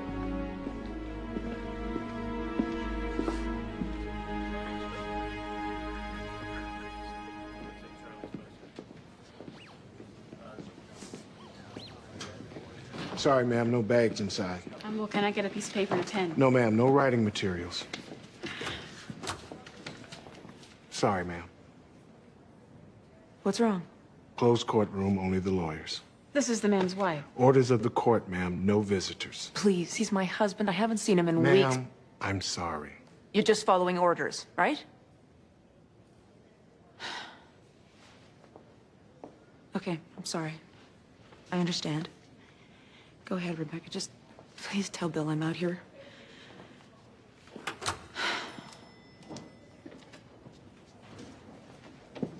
I heard the screaming, and I knew something wasn't right. So I opened my apartment door and looked out, and there he was. This man right here? Yes. He was dressed ratty, like a bum, and he didn't smell too good either. Did he say anything? No, but as soon as he saw I was looking at him, he ran for the stairs. You're absolutely sure this is the man you saw leave Miss McLaughlin's apartment? Positive. Right after you heard screaming? That's right. Did you know the victim, Mrs. Solotkin? Not personally, but I'd seen her. Ever talk to her? Not really. So you don't know her voice? No. Wouldn't recognize her scream? Oh, no, but I'm assuming it must have been her. The scream came at the time she was killed. You're assuming. Do you know many black people? Objection. Have any black friends? Mr. Young, what are you doing? Laying a foundation, Your Honor. A foundation for what? If I could be allowed to proceed, I'll get there. Do you recall the question? About black people? I don't really know any that well. But you know for sure it was my client, even though you saw him for just a moment from down the hall. Well, I don't know for sure. It could have been somebody else who looked exactly like him, I suppose. Thank you, ma'am. Nothing further. The witness may step down. Ms. Gamble? The Commonwealth rests. Mr. Young? The defense calls Dr. Donald Seidman. Oh, you gotta be kidding. Look, if I can't put on the defense, why don't we just lynch him? Mr. Young is trying to make this about race. Move to strike. Counsel, get up here.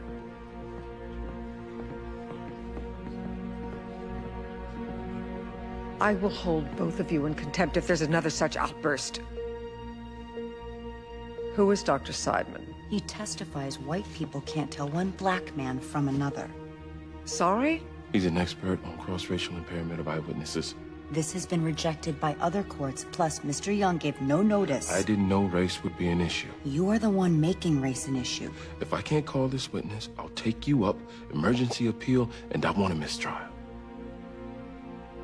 You may call Dr. Seidman. You're letting him run your court. I run my court, Ms. Gamble. If Dr. Seidman is a buffoon, I will instruct the jury to disregard. He's been kept from his family for 3 weeks, and we don't know what he's been charged with. He hasn't been charged with anything. Then how and why are you holding him? He's being held as a material witness. To what? That information I can't reveal. How do I represent him if I can't be told why he's being held? This case involves information obtained through the Foreign Intelligence Surveillance Act. Mr. McNally, I appreciate your concern for national security, but I'm going to do my part to safeguard what is left of our Constitution. Get Mr. Habib into this courtroom. Let him see his lawyer and his wife, and we are going to make sure that he gets at least some kind of hearing. Your Honor, I don't think you have the authority to Counsel, these are strange times, and nobody is quite sure who has what authority, I grant you. But you don't want to be testing mine. If I don't see Mr. Habib in this room with his lawyer and his wife, you are going to be held in contempt.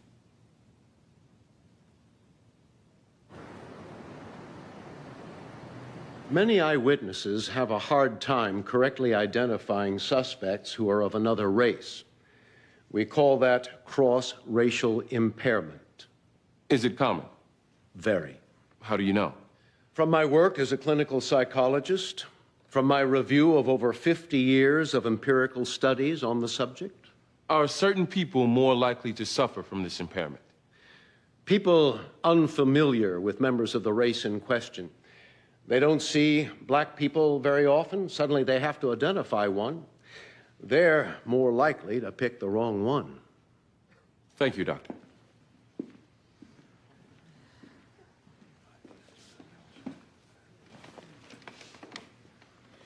Blacks all look alike. Is that your scientific opinion? Objection. Sustained. Doctor, did you talk to Mrs. Salatkin about her identification of the defendant? No.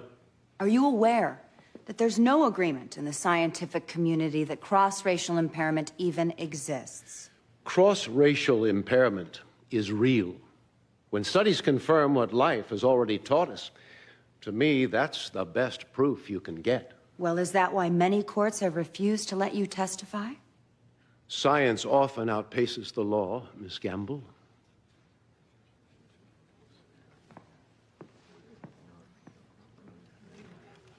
He's trying to hang the jury. Should I call my own experts? I'm afraid the more I attack his defense, the more credible I make it seem. Well, if you do nothing, it looks like you're conceding. He's made it about race because he's got nothing else.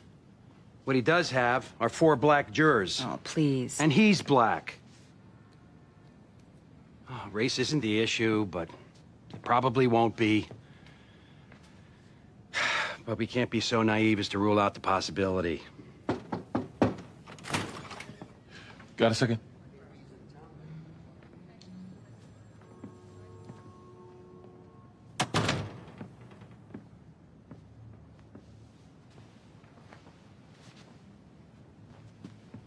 Don't look at me like I'm having fun. Have you looked at the crime scene photos, Eugene? I've seen them. Look, you know it's an appointment, so... Oh, come on. Spare me the just doing my job crap. Good lawyers manage without going racial. My client instructed me to put on a defense. That defense? As a matter of fact, yes. If you're here to wiggle off the moral hook. That's not why I'm here. He's going to testify. You'll be suborning perjury. Only if I know he's lying, which I don't. He says he's innocent, Helen. I think we should plead this. Or in the alternative, you should tell the parents not to be there. It won't be easy to hear. That a threat? It would be unethical for me to make a threat. Wouldn't it, Helen? I won't be blackmailed into a plea deal. You done? Done.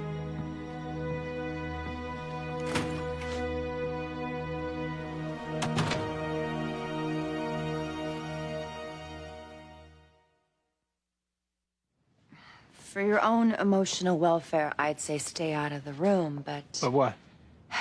Well, strictly for the case, obviously it's better if you're in there. He'll look more like a monster saying the things he'll probably say with the parents present. What, he's going to attack my daughter? Is that how it works? Yes, it works that way sometimes. We'll be there. Are you sure? Yeah, we'll be there. Okay, but you have to stay under control. My opinion is this lawyer would love a mistrial, and if you jump up in there, you might very well give it to them. Fine.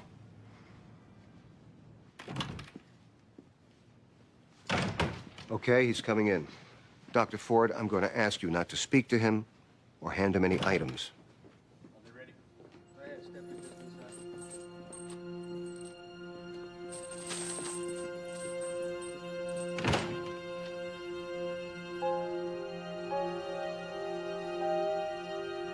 Can they have some privacy? No, Dr. Ford is not a suspect. If she talks at all, and it appears like she's trying to pass coded information, she might become one. She is here to observe. Now, that's DOJ rules. You have 2 children to care for. Don't say anything. Understand? Why don't we all sit down? Mr. Habib, I'm Rebecca Washington. I'm your lawyer. We're about to have a hearing. I didn't ask for either a hearing or a lawyer. Your wife hired me. She should not have. Is my wife... My sons, are they all right? Have they been harmed? Bill, we're fine. Would you tell him we're fine, please? Do you have any idea why you're here? Ms. Washington. Help my wife understand. I did what I did because it was right. What are you talking about? Tell the judge I'm ready to proceed. I'd see her in the park by campus, you know, just jogging. I'd wave. One time she stopped and we just talked a little. Tell us about your relationship. We'd meet late at night when nobody was around. When it got colder, that's when she started inviting me over to her place. And what would you do there? We'd talk, watch television. After a while, we started having sex. She said she always wanted to be with a black man. So, you know. Turning your attention to November 19th, the day Miss McLaughlin was killed. Did you see her that day? Yes. Outside the market. I offered to carry her bags like I had done before. But she said she couldn't see me anymore. Did she say why? No. So I followed her, just trying to talk. When we got to her apartment, she said she was seeing another guy. I begged her not to break us up. We argued for a little bit, and she said that she loved me. Did you make love to her that day, sir? Yes. Afterwards, she said she was gonna break up with that other guy that night, that he was supposed to be coming over that night.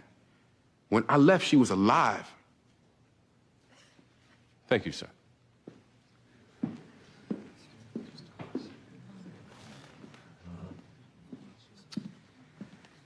Do you know if anyone ever saw you two at the park the day you met?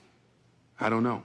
Do you know if anyone ever saw you at the apartment? No, I always came over there late at night. Anyone know anything about the relationship?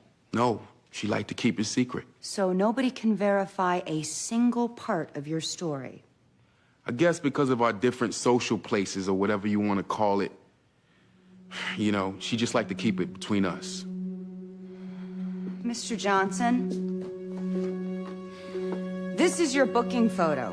This is what you looked like the day after Linda McLaughlin was killed. Is that correct? Objection, relevance? Overruled. I was upset when that picture was taken. You were homeless, filthy, off your meds, yet you expect us to... I'm not crazy! You expect the jury to believe the victim fell in love with this, voluntarily had sex with this, willingly invited this into her apartment, her life, her bed. Objection! Sustained. Linda was a beautiful person. She loved all kinds of people. She didn't care what they looked like.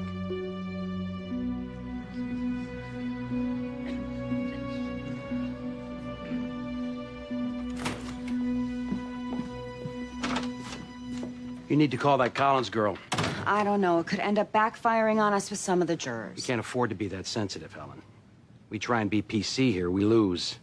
Collins refutes what Johnson just testified to. She's all we have to refute it. Part of our strategy is presenting sympathetic parents. Well, it can't be about that now. It's about showing there was never a relationship between Johnson and the victim. Period. You know Eugene's ready for her.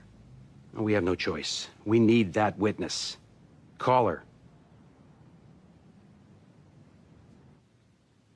Do you know why you're in custody? The government believes I may have information about someone I don't really know. He didn't do anything, but he may have known some people with ties to others who are wanted for questioning. What information? What do they think you know? Objection. Sustained. You can't know that, Ms. Washington. You haven't talked to your family in weeks. Why did they keep you from talking to your family?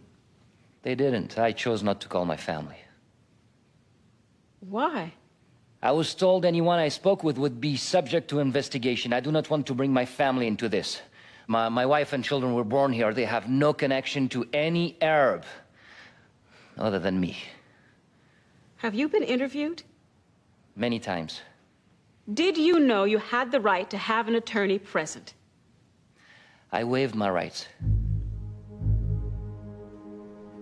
You waived them? Voluntarily? I talked to them on my own. They didn't force me, not in any way. Did they make you afraid? Am I fearful? I guess I would say yes, but I have made all my decisions voluntarily. You voluntarily refused to speak to your family. I explained that. I didn't want to involve them. Calling your wife to say you're okay? That would involve her? I couldn't be sure it wouldn't. Mr. McNally, if Mr. Habib is not a suspect and he's cooperating, why can't he go home? We're learning new information all the time. From wiretaps, overseas contacts, he may know more than even he realizes. But he'll stay available to you. He's not going anywhere. He volunteered to help. We can't risk losing him. Look, we are trying to get the information we need to stop the potential murder of thousands of Americans. That means depriving some Americans of their civil rights. I don't like it, but that's how it is. You're imprisoning an innocent man. Miss Washington, enough. If my country thinks I should be here, I will stay here. Your country? Yes, I am an American. I am serving my country. Mr. Habib, have you been tortured? No. Have you been mistreated physically in any way? No. And you do not oppose being held further? I do not. Your Honor, please Ms. wait. Washington, I'm sorry. In war, law is silent. Habeas motion is denied. Mr. Habib shall remain in custody.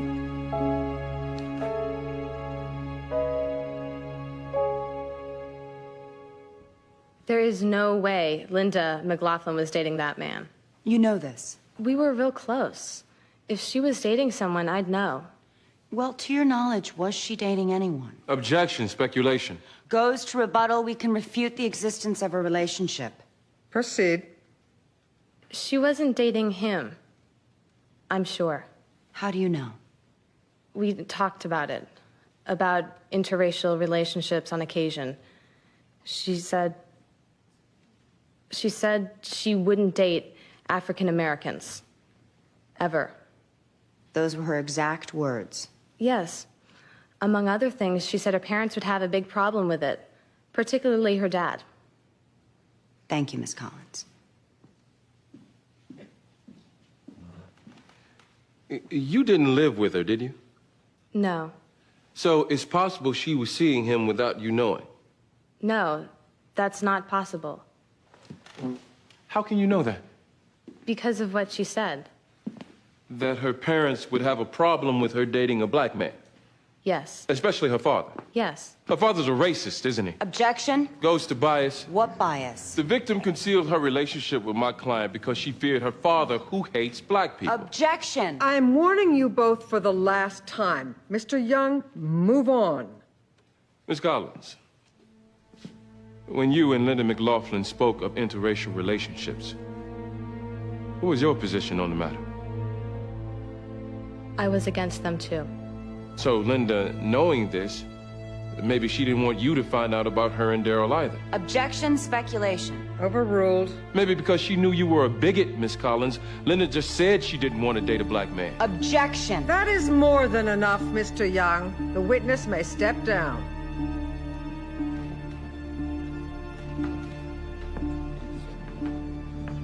I assume the parties rest. We have a rebuttal witness. And who is that? Joe McLaughlin, the victim's father. Objection. I have legitimate reasons to call him. Name one. The DA's own witness just said the daughter had a motive to hide her relationship from her father. I'm allowed to pursue that. I would ask the court for time to consult with Mr. McLaughlin. You can't have that right. He's my witness. Enough! Mr. McLaughlin, after lunch, you will take the stand.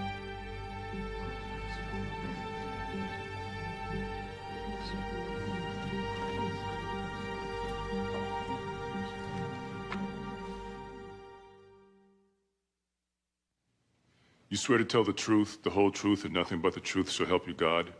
I do. Be seated. Mr. McLaughlin, did you pressure your daughter not to date black men? I asked you a question, sir. My daughter was killed by that man sitting right there. Move to strike non-responsive. Instruct the witness to answer the question. Sustained. The jury will disregard. Please answer the question, Mr. McLaughlin. I never pressured my daughter not to date black men. Well, was she mistaken, or did she lie when she told Betsy Collins that you would have trouble with her having an interracial relationship like the one she had with my client? Objection. There was no relationship with your client. Was she afraid to tell you about it? Objection. I'm not a racist, Mr. Young. But you were against interracial relationships. Like any father, I wanted my daughter to have a good life. I was really worried about interracial relationships because they were subject to bigotry, hatred for the couple. I mean, for the kids. I see. So, to protect her from bigots, you decided to become one. Objection. Withdrawn. She knew you'd disapprove if she did date a black man, didn't she, Mr. McLaughlin? She never dated that man. Because if she did, she would have told you all about it, right? Knowing how open-minded you can be. If he's black, it had to be rape. Right, Mr. McLaughlin? Objection. Sustained.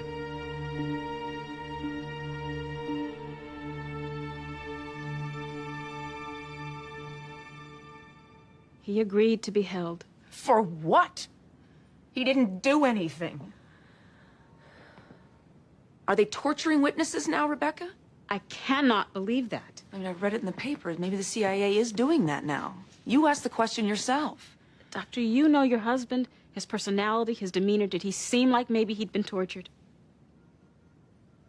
He seemed what? Intent on proving his loyalty to America. Desperate to prove it.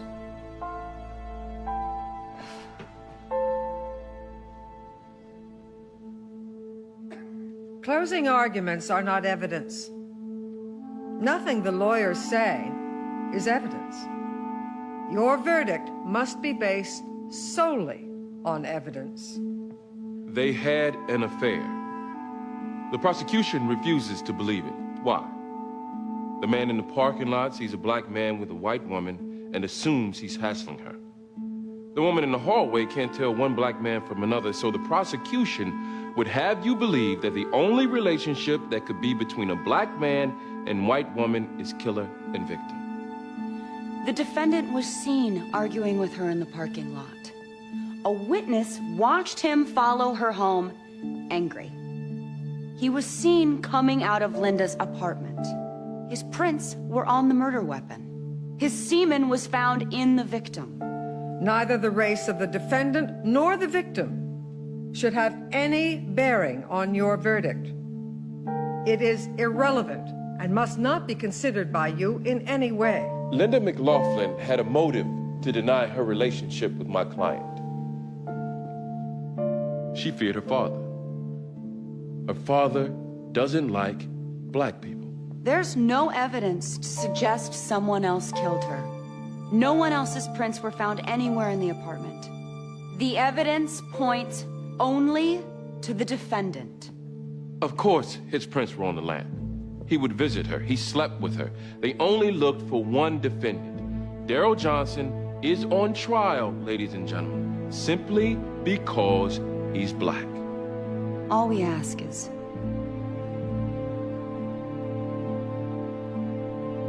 honor your oath.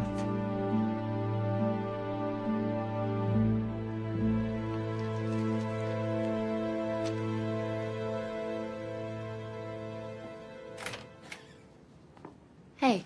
Hey. What's happening? Nothing. He's in custody. He's instructed me not to challenge it, and he's staying in custody. For how long? I don't know. The case is over. I'm working on the Neely interrogatories now, anyway. Okay. You all right? Why wouldn't I be all right? Rebecca.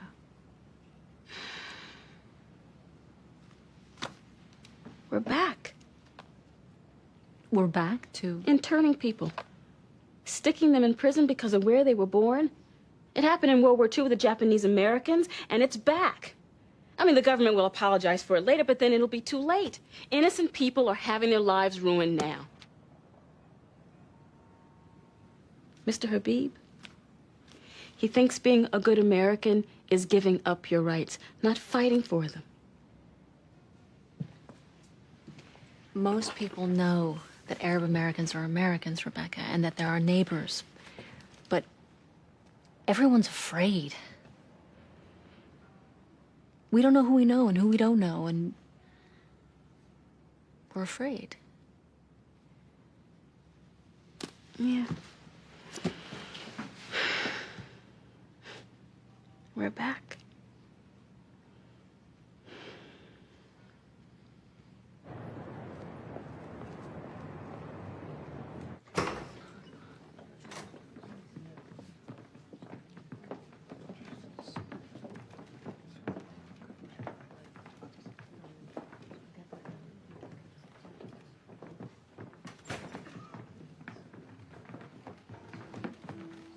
Let the record reflect that the parties are present and that the jury has returned.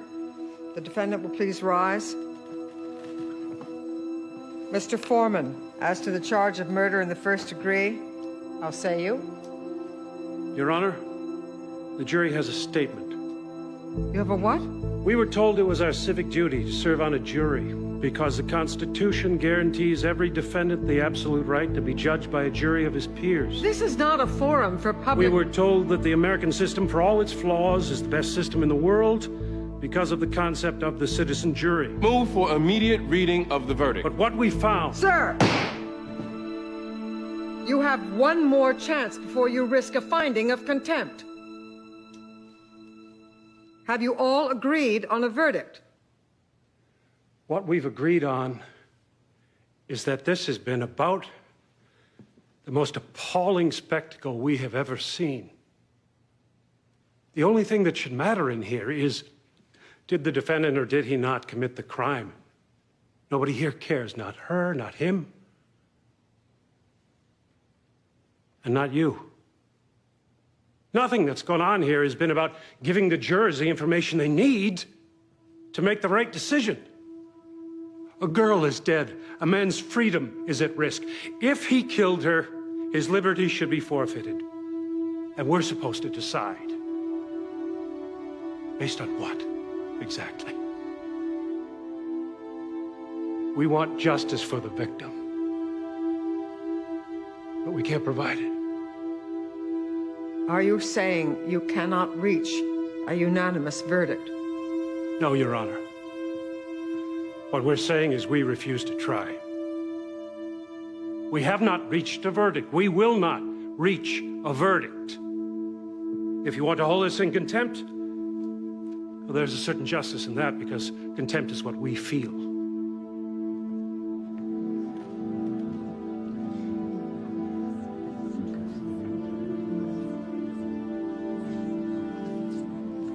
You are in contempt. Security, would you please take the jury into custody? I declare this a mistrial. Ms. Gamble, you may ask for a date to begin the retrial. We're adjourned.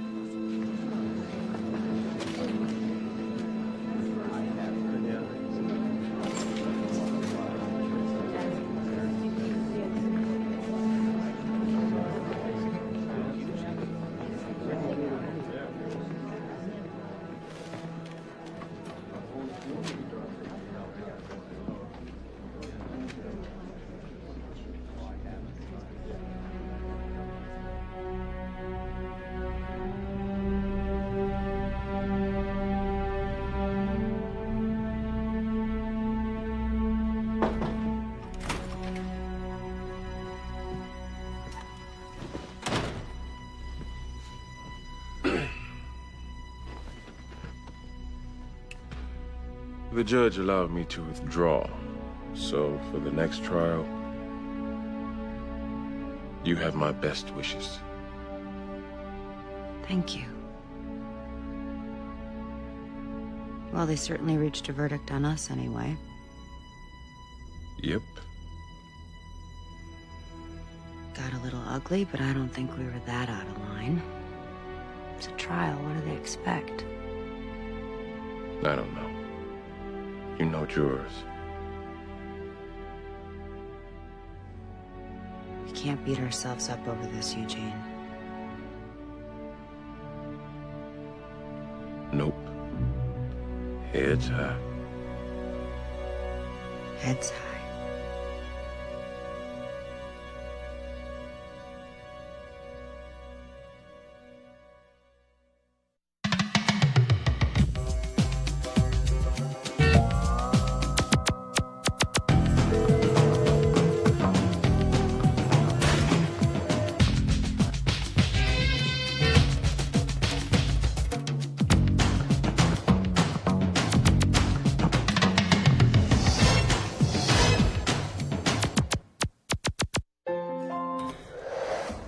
You stinker!